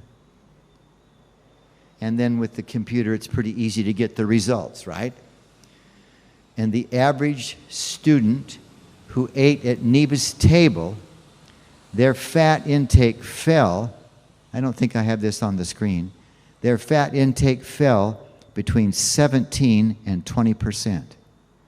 A whole plant regimen with moderate use of the 4, y'all with me, puts you at a place where you don't reverse, but you don't get worse. Got it? Pretty interesting, isn't it? Okay. This is a study that Dr. Esselstyn did. He took 200 people. It's just a great thing. I'm not going to take time to discuss it. This is my closing 5 minutes. This white blood cell on the screen has a name. It's called a macrophage. Macro means big. Phage means eater. We all have billions and billions of these in our bodies. Trillions, actually. There's many kinds of white blood cells. This is a very common one. And these macrophages travel around your body everywhere. They can pass through bone. They can go from inside a vessel to outside or vice versa. They can go anywhere in the body, patrolling for stuff that shouldn't be there. And when they find it, they eat it up. This picture was taken on a slide under a microscope, and that's a germ, that yellow thing. And that macrophage is detecting that it's a germ, and he's going to go out there. I need a man sitting here. He's going to go out there and ooze around it until it's inside of him. You got that? That's how he eats things up. Now, let me take you to the drawing of the artery again. And in just a moment, I'm going to make the whole screen be the yellow box. So in just a moment, the left upper side of the screen will be inside the artery and so forth. Can you see the lining? Now, in this drawing, the lining won't be obvious until I put a line around it. But this is inside the artery. This is the lining, the one cell thick lining. And these are the muscles. Y'all with me on that? And so there's the lining. The cells are actually different than the muscle cells, although they look quite similar. And here's what happens as heart disease develops. I should say, here's what happens to the lining that causes the problem. Some kind of a toxin, such as oxidized oils or poisons in cigarette smoke and so on, will cause the cells to become unhealthy and maybe even die. And I'm going to show the death of a cell, that cell with a dent. Did you see the dent? Everybody? Okay. I'm just using the dent to represent that the cell is dying, right? From some toxin. And what happens is that the macrophage comes along when the cell dies and eats it up. And then there's communication between these two cells, and a decision is made as to which one will replace it. That's pretty amazing, isn't it? That's why a wound on your hand or anywhere heals the same way. And that's why after the wound heals, the cells don't keep multiplying. They stop multiplying. They have instructions not to multiply when they're where they're supposed to be. Now here's the problem. I'm using these little yellow dots to represent fatty substances in the blood. This is a whole discussion. Some of you will know that these things are called lipoproteins. Has anybody ever heard that term? Okay, good for you. There are many different kinds of lipoproteins, but they all carry some kind of fat in them. And the macrophage, interestingly enough, actually has receptors sticking out all over that are designed to grab those fatty particles and put them inside. Why do you suppose? Because if there's too many of them in the blood, the macrophage is trying to help you from getting a heart attack. Got it? So when he's exposed to the blood like this, and he's there cleaning up that dead cell, he ends up getting filled with these fatty particles. You with me? Everybody? Now, he can't travel anymore. I didn't tell you this. He travels by oozing. You know what I mean? You put some silly putty on a table. Do you guys have silly putty? And in the morning, what has happened? it has spread out, right? Imagine it spreading in just one direction, right? And he can ooze right through bone, like I said. He can ooze right through the wall of a vessel. He can go anywhere in the body, and he does all the time. But now he can no longer ooze. Are y'all with me? And he dies. We have a name for these. A lot of you have heard this word. They're called foam cells. You ever heard it? Some are nodding their heads. You've heard it now. These are the macrophages that have gotten so full of fatty particles that they can no longer move and they die. Got it? Okay. Now listen to this. To me, this is amazing. So now that he's dead, what do you suppose happens? Who's going to clean him up? Somebody said, a bunch of you said it. Another macrophage. What happens when he comes there? He becomes a foam cell. Who's going to clean them up? Now listen, it is the accumulation of the macrophages that is the plaque. Got it? Would it make sense to you if this person got themselves on a low enough fat intake diet that their macrophages could clean this up? Got it? That's exactly what happens to the soft plaque. Like I said in answer to this man's question, we've never seen. It probably happens, but it would probably take 10 years of follow-up to see some of the hard plaques start to go away. Y'all with me on that? But in a sense, it doesn't matter. Listen, only 1% of heart attacks are caused by plaque filling the artery. 99% of them are caused by the fatty stuff breaking through the lining, to repeat myself, see? So that's it. Kimberly, the ladies are ready. She disappeared. She was sitting right there, and now she slipped away. But I think it means that the ladies are ready for you. Now, last night they broke you up into two groups. We have a few fewer people here tonight, not a whole lot less. So who's the boss here, and who's gonna arrange it? I'm not the boss, but I will. Okay. Okay. So the idea is the people who went down first last time, they should stay and watch. Yes, and we will. And the others can go first, Yes. but everybody will get some. Yes. Just before, let us thank God for using Pastor Brackett tonight. Amen. Here we are promoting New Start. Amen. Amen. And we have New Start on the banners in front of you. And there is a gentleman, a friend of mine, who has some simple fundamental equipment that he wants to take just 2 minutes to demonstrate and show us what he has that can benefit us as it relates to exercise.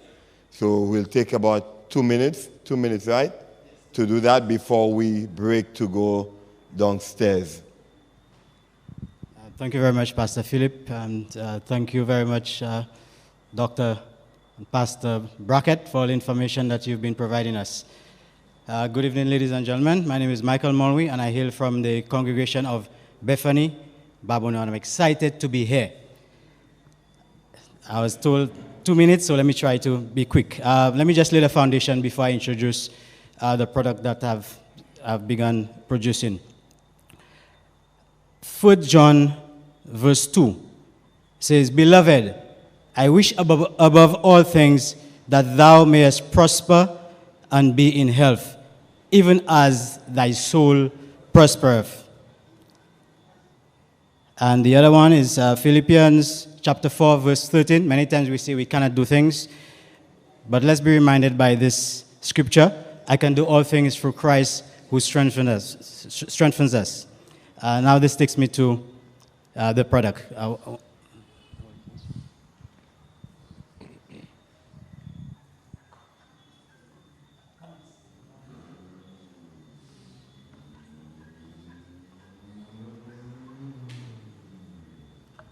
Right. These items that I'm holding in my hands appear to be weights, but they are not. They are wooden push-up bars. And for persons who are looking to lose weight at their homes, in the comfort of their homes, where they can dress and listen to the gospel music that they like, as opposed to going to the gyms, these are ideal. And please allow me to demonstrate. Even though it's called push-up bars, but they are actually multi-dimensional.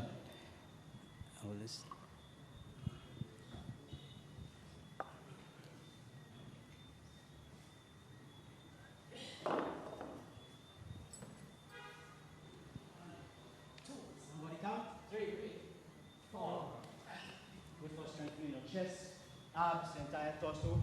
However, biceps, triceps, also work your shoulder muscles as well. You can walk with it or jog with it. The bigger versions are more masculine than the smaller ones. All right? Can somebody feel?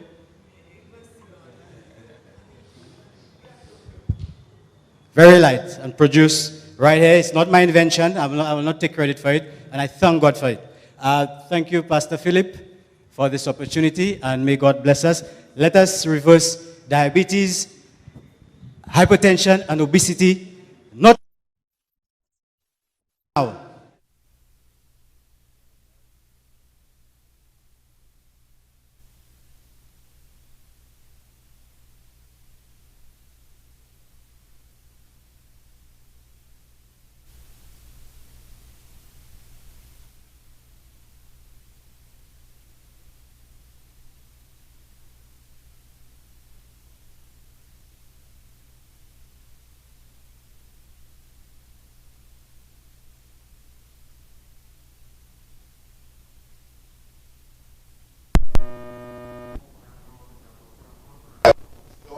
And you pay right there for the manual, only $100, and you'll get the manual the following day. Is that everyone? Now we're about to go downstairs. All those who stayed upstairs last night, you'll have first opportunity to go downstairs. There may be extra space. If there is extra space, some more individuals can go. However, it will be streamed and you can view it from up here. Is that right? And the audio is a lot better tonight. So those who stay upstairs, you can make your way downstairs at this time. Amen. Okay? And the rest of us can come closer. We'll do it from up here. If there's extra space, I will let you know some more. We'll be able to go down. Thank you so very much. However, everyone will get samples of whatever is prepared this evening. And please stop by our store on your way down or at the end of the program this evening.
Do you by any chance have the key to my car?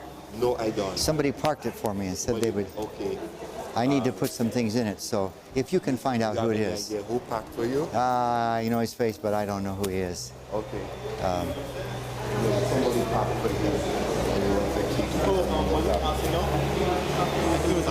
Okay. If you don't mind, I'd like to get the key back so I can start putting stuff in the car.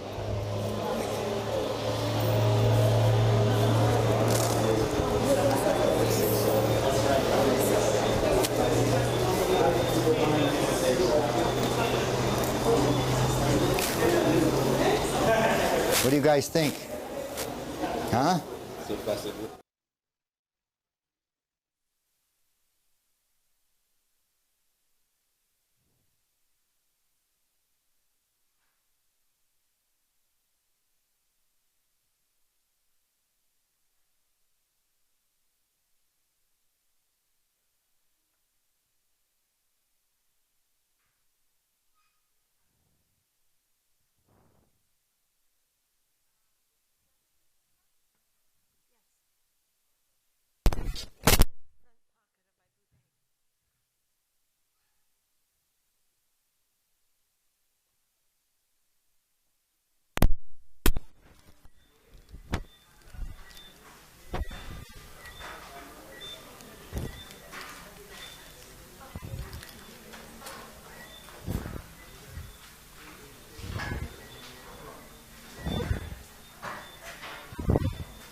Is this everybody? There's more upstairs. Okay, but there's others that are staying up there, right? And you, okay. So I guess I need to wait for our cameraman to tell me it's time to start, right?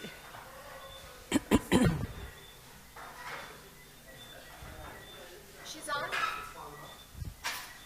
Sorry, I don't follow.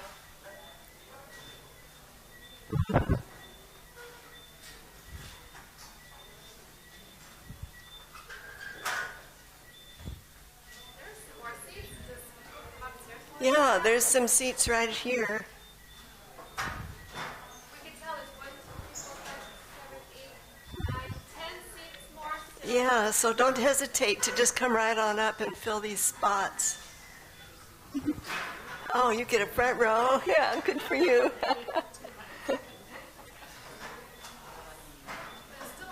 Weren't you sitting right there last night? Saved for you.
So are we starting? Okay. Well, nice to see all of you here, back for another taste experience. And, you know, we're talking to you here about making some changes that some of you may already be on the road to doing, and others this may be just really new to you. And so we want to try to make this as doable as we can. You know, you're up there listening to why we really should be eating whole plant foods instead of refined, and why we shouldn't be eating animal products. And so then you think, what? You know, no more, you know, first of all, fried chicken and some of that kind of thing, but then, and fish, and what about cheese? And so tonight we're going to show you how we do it when we make a cheese sauce that we use in all kinds of recipes that use cheese, that people are used to using cheese in. Like, for instance, pizza and mac and cheese, which we're going to do tonight. And of course, in America, everybody's really loves Mexican food, and cheese is used on enchiladas and tostados and tacos and all those things. Oh yes, and then there's lasagna. And I should introduce, come over here and help me. This is our daughter Kimberly, our youngest. And she has helped me. She's my right-hand girl from the time she was, I don't know, maybe making mud pies in the sandbox and coming into the kitchen and wanting to know if she could make something. And so then she would mix together some kind of a creation, and not with sandbox stuff, but you know, I would give her some ingredients and she would make something and put it in the oven, and we would all have to try to eat it. But you know, it pays off, because now really Kimberly's ahead of me when it comes to being able to taste something and know that, oh yes, it needs this and it needs that. And Jim's mother was that way. She had a very refined sense of taste and smell.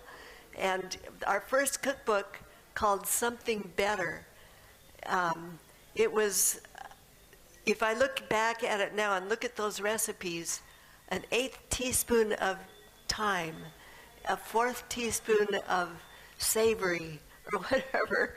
I remember her tasting something and, oh, you know, and adding just little bits until it was just right for her. And I really don't have it to that detail that she did.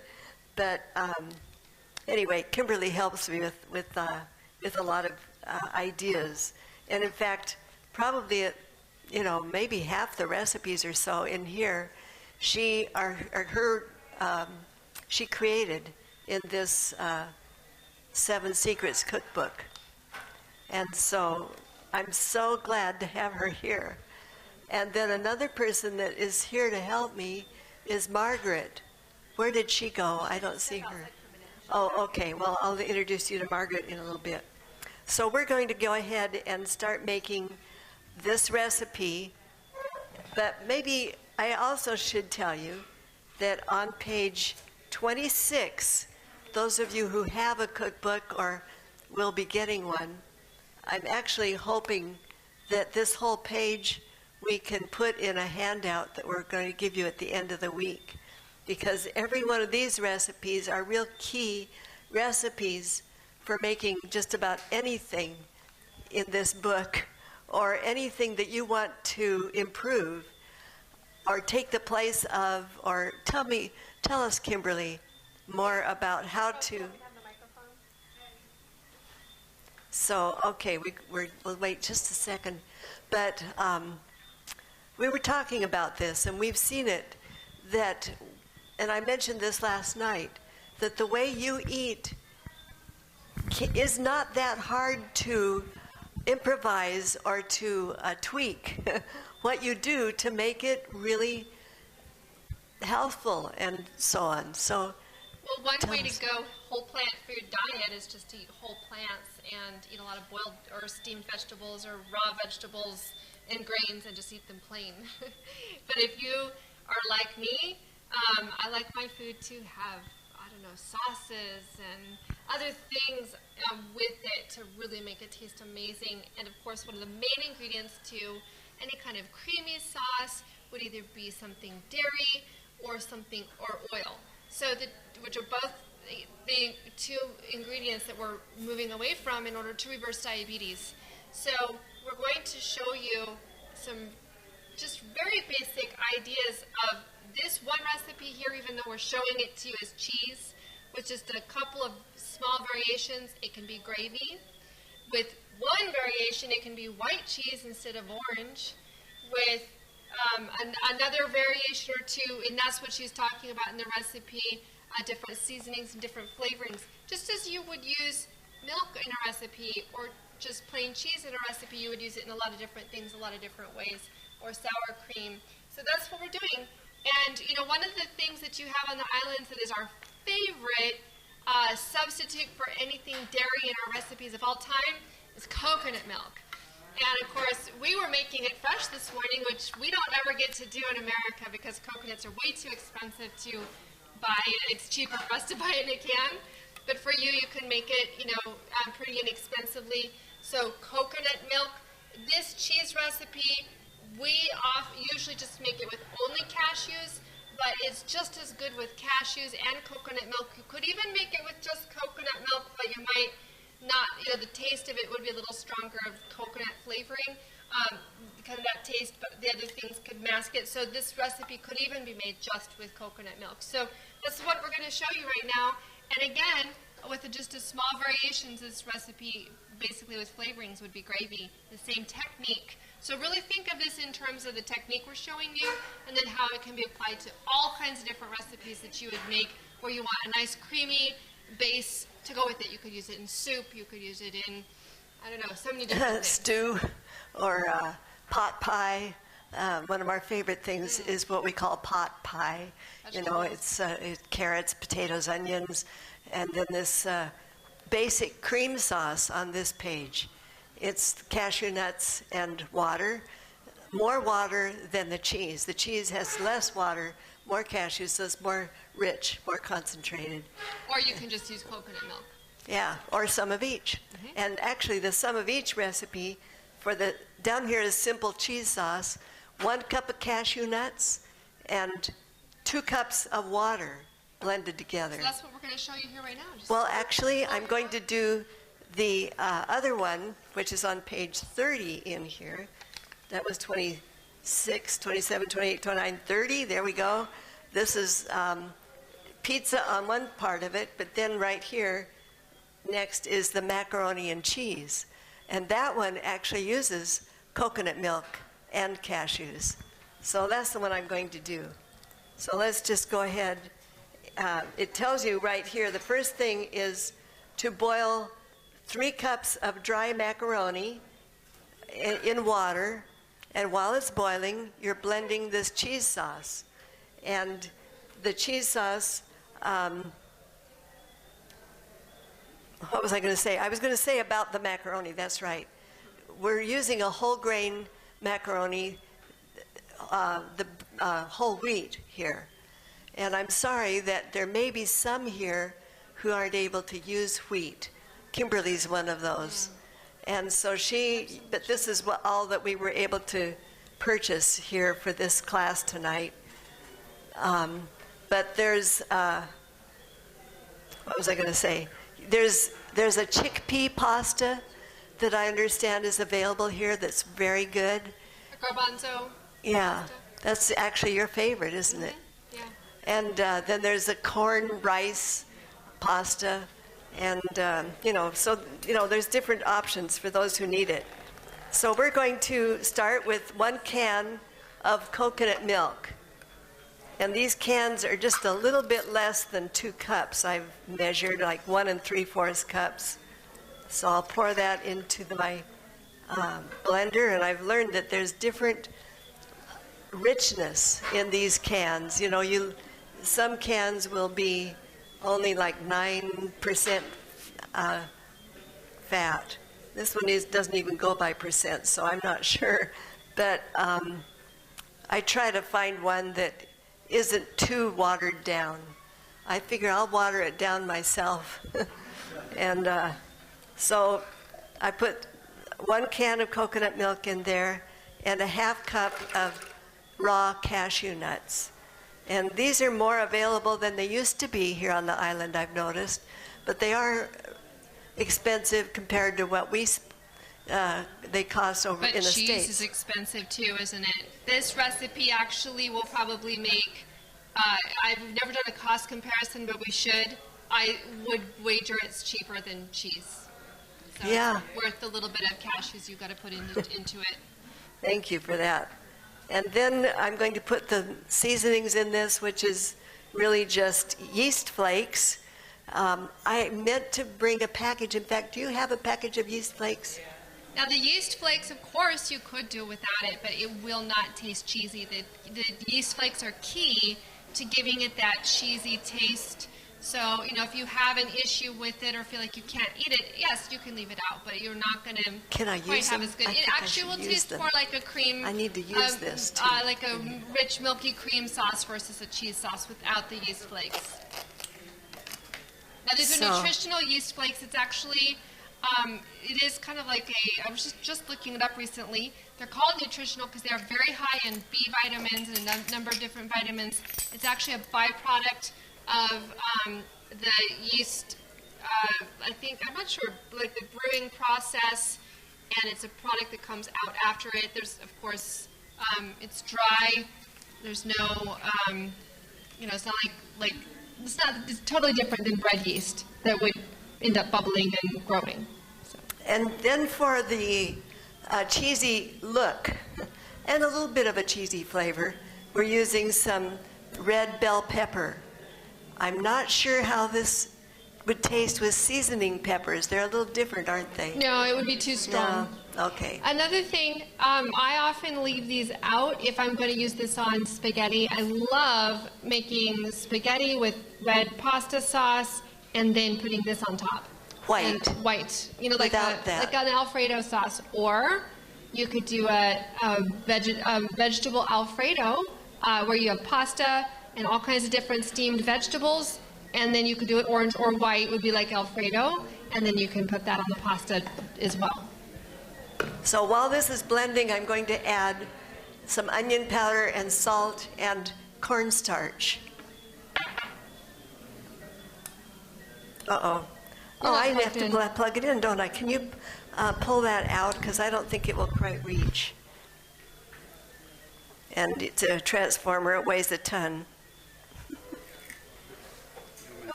Make sure that's down. Okay. Thank you.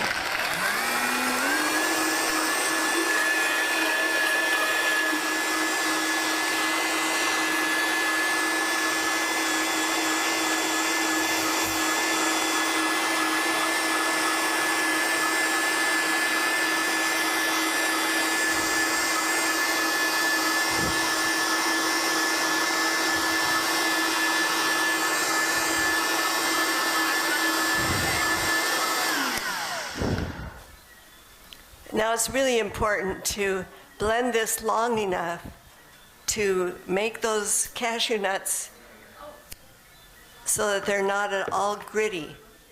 And sure enough, I don't feel any grittiness here. So you need to test it between your fingers. If you don't blend it long enough, and you will have to blend it longer if you have a Hamilton Beach or one of the smaller blenders. This is a high-speed blender, and so it goes faster. But, you just blend it long enough, go away and do something else, and then, so anyway, that's done, and it also should have in there 1 1/4 cups of water.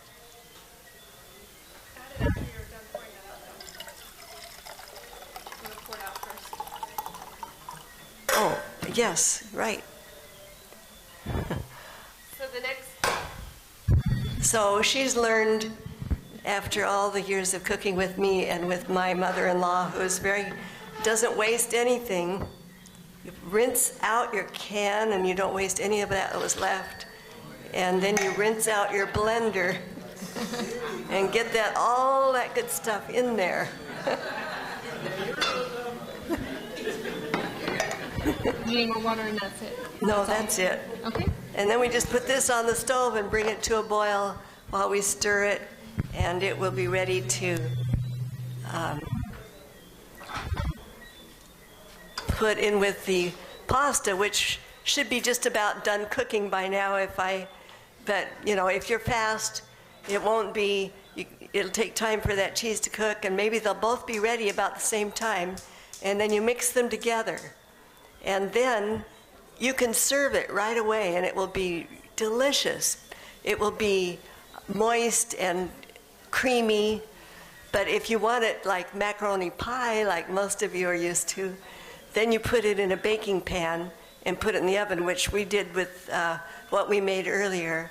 And I don't know if it's been long enough, but we'll see for it to be quite like the drier consistency that you're used to. Yeah. So, and that is what we're going to have tonight.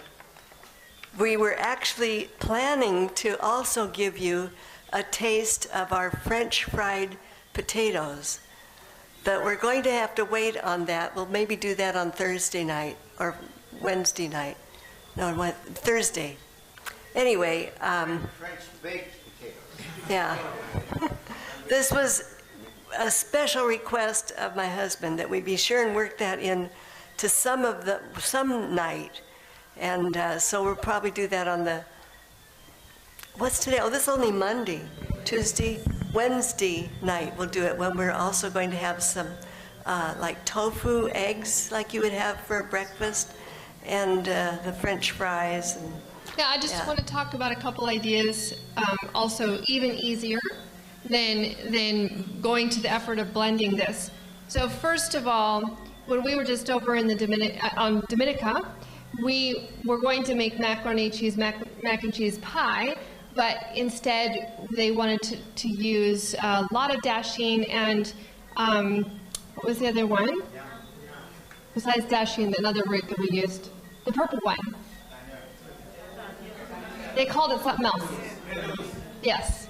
Okay, so we boiled those and cut it all up, and then we poured the cheese sauce over it. It was delicious. Love it, love it. So another way you could do that if you... Now, a lot of you are turning up your noses. Maybe St. Lucians don't like the idea of that. It was really good.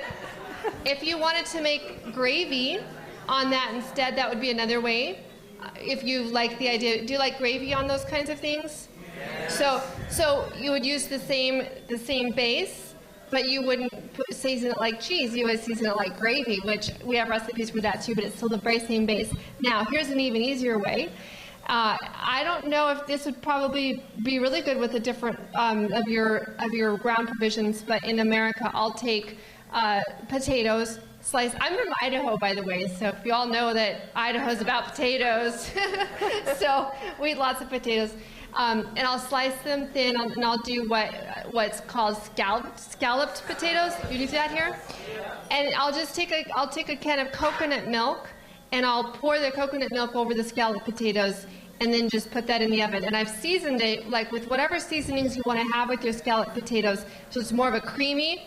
So I'll also have onions where I'll saute some onions with you want to, not with the oil, you want to use just a little bit of water, or even you could use the coconut milk. That's another secret we've discovered, that you can, anytime you would normally saute vegetables or onions or garlic, use a little bit of coconut milk instead. Cook it in the coconut milk because it does have a little bit of the fat that will help balance out the flavors and bring out the flavors, which is of course what fat does with the onions and the garlic. So you can do that. You could cook your onions and garlic with the coconut milk, and then pour that all over your sliced potatoes. Put that in the oven, and it is the best scalloped potatoes you've ever had. You would hardly even know. I've served it to people who had no idea that I didn't use milk and cheese and other things with it. It was just amazing. So super easy. So this will take a few minutes to cook. I don't know if we wanted to take questions right now. Yeah. I think we were prepared with the mic to, if there are any questions.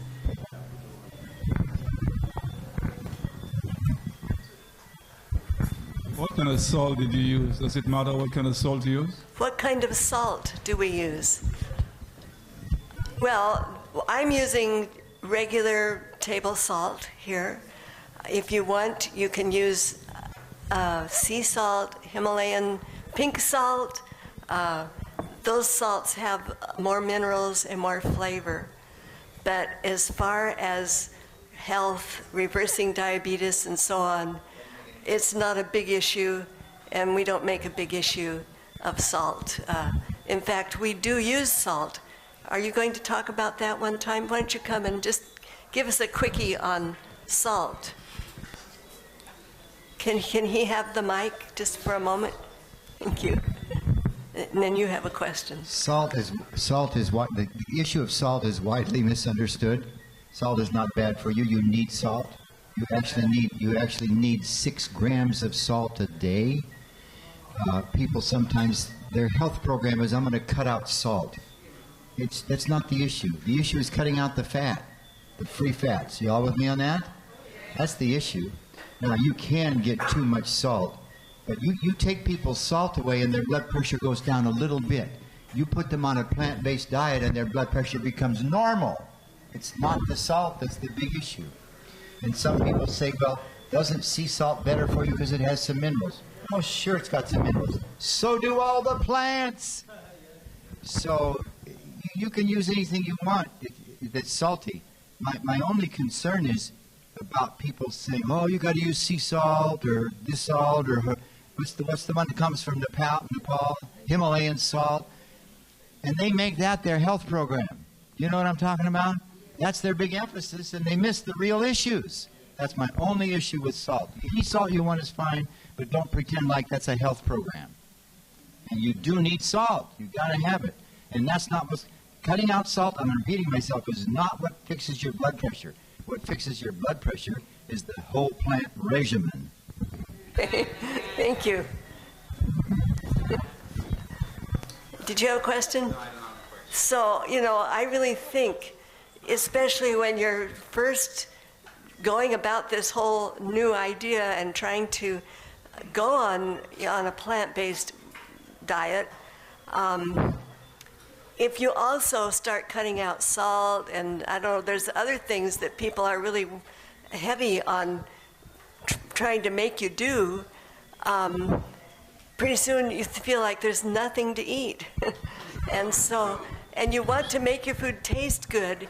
If it tastes bland, then you'll get discouraged really soon and quit the whole thing. So try to make it flavorful. And I think that people in the Caribbean like flavor. I've seen that when I go into the store. There's a lot of seasonings in that section, all kinds of them. It's kind of fun for me to see what you have there. So. All right, good evening.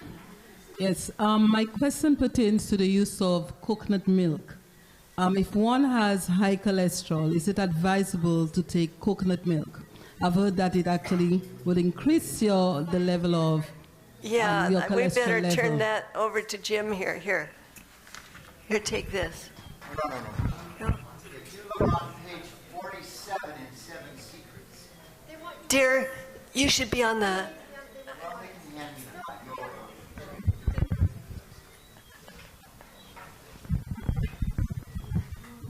You don't have to get the book, but I'm just saying, if you looked on page 47, all through the book I have put scientific references in the sidebars. You all with me on that?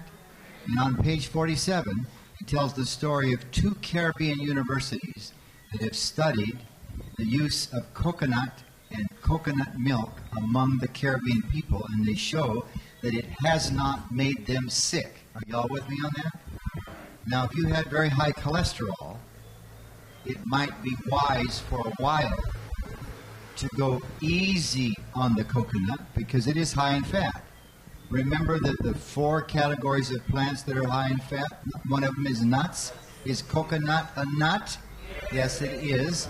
So when you're trying to either reverse the soft plaque or just get a better situation, you use those sparingly until you're well, and then you use them moderately. Got it? All right. There's another question. Yeah. Okay. One other question. What time would it be advisable for you to have your last meal for the day? What time do you think is the Well, best you time? know, that's a really fun question right now because there's quite a movement, and we're hearing it more among health people that are advocating what's good for us, that it's a good idea to what they call intermittent fasting. You want to tell us about that, dear?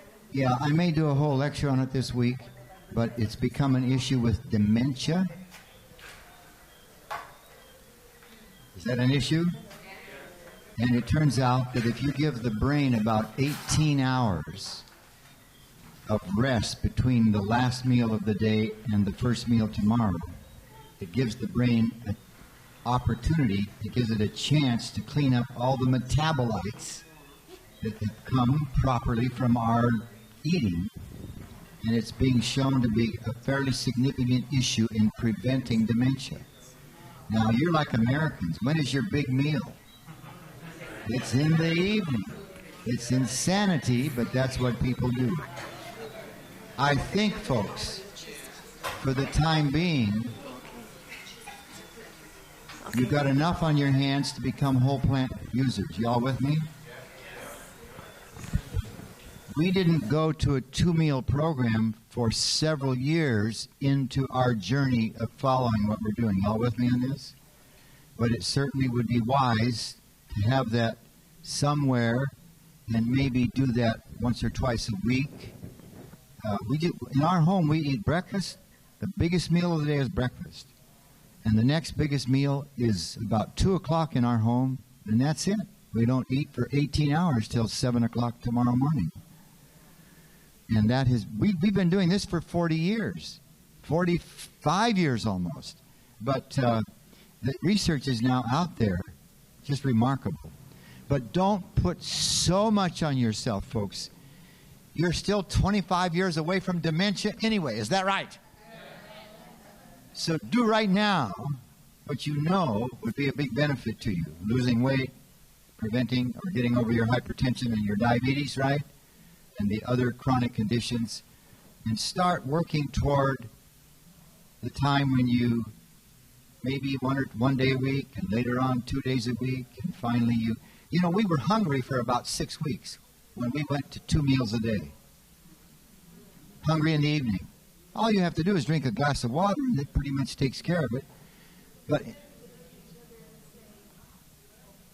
Hungry. Let's go to bed and go to sleep so we can wake up and have breakfast.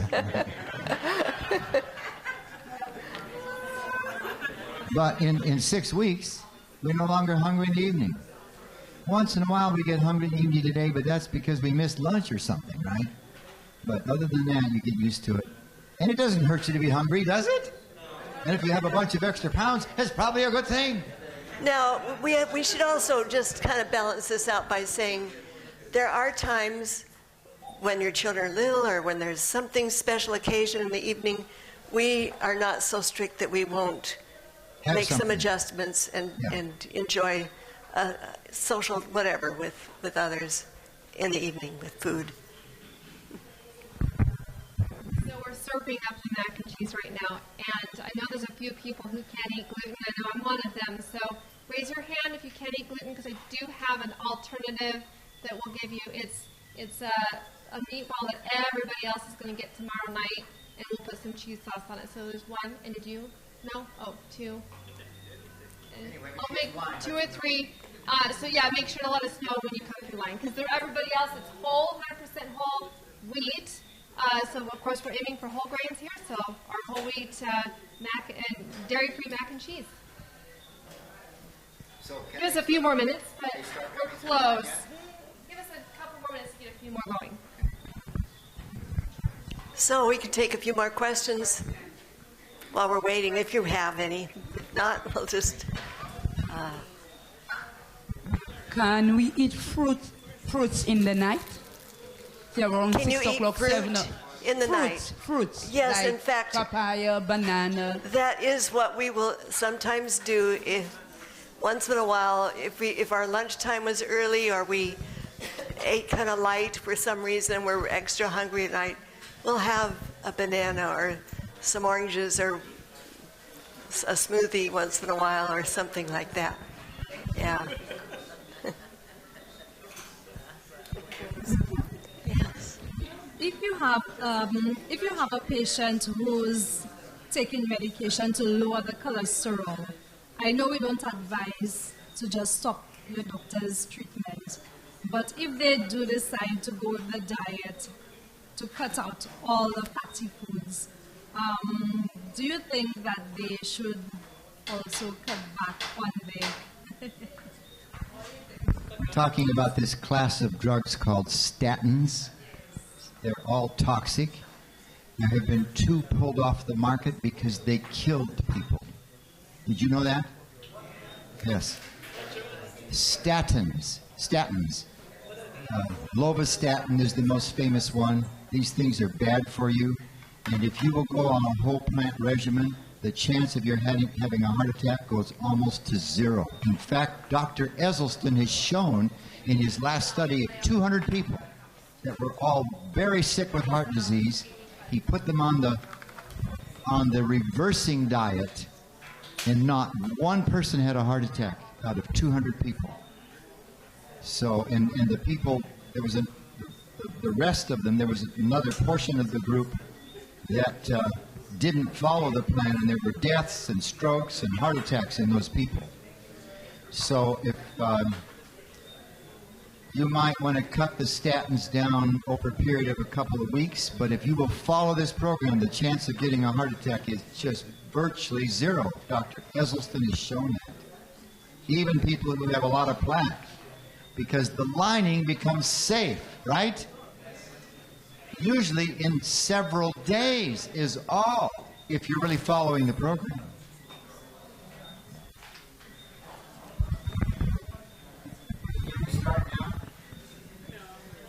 Start.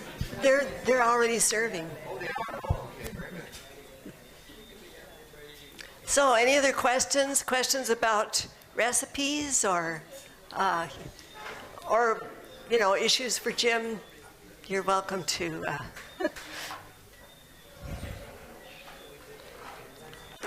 I'll tell you something that I like to do with this cheese. That's really simple. I just take sometimes a bun or a piece of bread, or you can take a round of flat bread or crust or pita bread. I've seen that in the store here, and in fact that's the picture right here. Not just a pizza crust. You may not have pizza crust, or it's too much work to make it today and you're in a hurry or something, and so you can take what you have and put that. I spread it with the cheese sauce, and I do that first, put the cheese sauce on there, and then I take maybe just some diced fresh tomatoes or some tomato like pizza sauce or spaghetti sauce, or just tomatoes, diced canned tomatoes. And then I put the other items on there that people like on pizza. And then you put that in the oven and bake it just like you would pizza. And it's so good, people really enjoy that. We enjoy it. And if you don't have cashews and you didn't have time to make that cashew cheese sauce, there is a recipe in here for a Parmesan cheese, it's called. Let me look for it. Page 67.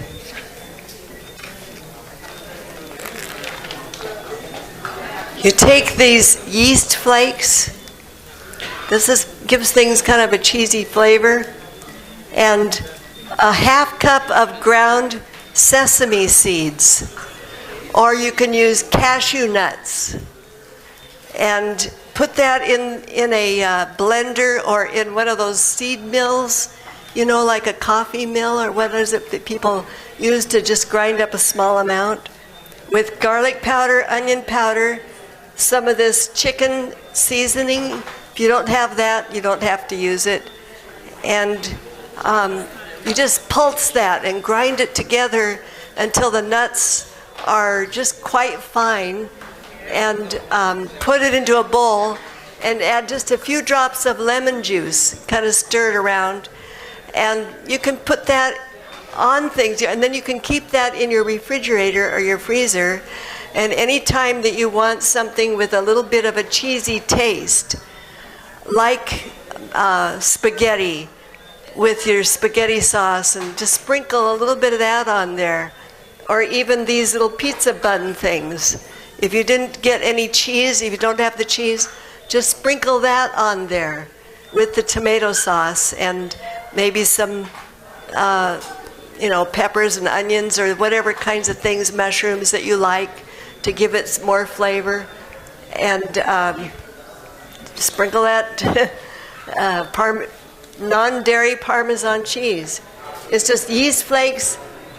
The recipe here is a half cup of yeast flakes, a half cup of ground sesame seeds, 2 teaspoons of garlic powder, so it's pretty strong there, teaspoon of onion powder, and the page is page 67. So that's a real quick, handy thing. You don't maybe, and actually this cheese sauce, if you make a whole recipe and you have more than you can use, you can freeze the leftover or put it in different little containers. I do that. I have about a half cup in a container or maybe a cup. And if I want to make pizza, I'll just pull that out. Or something like this that you just need a little bit of cheese on. And it's very handy to have. Don't have to make it every time. I have a quick question. A question over here. Yes. Do you have a mic for that person over there? Yes, so I am just wondering, when you bake, what do you use to line your baking tray so that it doesn't stick? Since do I have those using here? the Yes, oil I do. is not the healthiest. You can use, usually I'll use some coconut oil if I don't have these. But this is something that you might consider purchasing. You can get these online. It's a non-stick liner for baking. And it's really very reasonable. You can get a package of maybe 4 or 5 of these for what, $10 US or? But these, you can use them over and over and over. I've had these for years. You can use these 1,000 times. That is, if you're careful. You don't want to cut, and make them cut marks. But this is so nice. You put this on your pan, and it just, you can put those French fried potatoes. Just put raw potatoes or your ground provision or your plantain. Put that on there and bake it. And it will just slide right off. Or you might have to help it off just a little bit, but it's so easy to clean. So, question. Do you have a sliced cheese recipe? A sliced cheese recipe. There is one in here. It's called Sliceable Cashew Cheese on page 73. And it's really just about that same recipe for cheese, but you have to put an ingredient in there called agar. And it's very much like putting gelatin or something in a... You cook it and bring it to a boil with that in it, and then when it cools, it will be sliceable. Now, it isn't quite exactly like cheese, but it's a lot. I mean, it makes a very nice something to put in a cheese sandwich or on a cracker, on tray that, you know, maybe you're serving for guests and so on. People really like it. You can flavor it up with garlic or whatever, how you like it.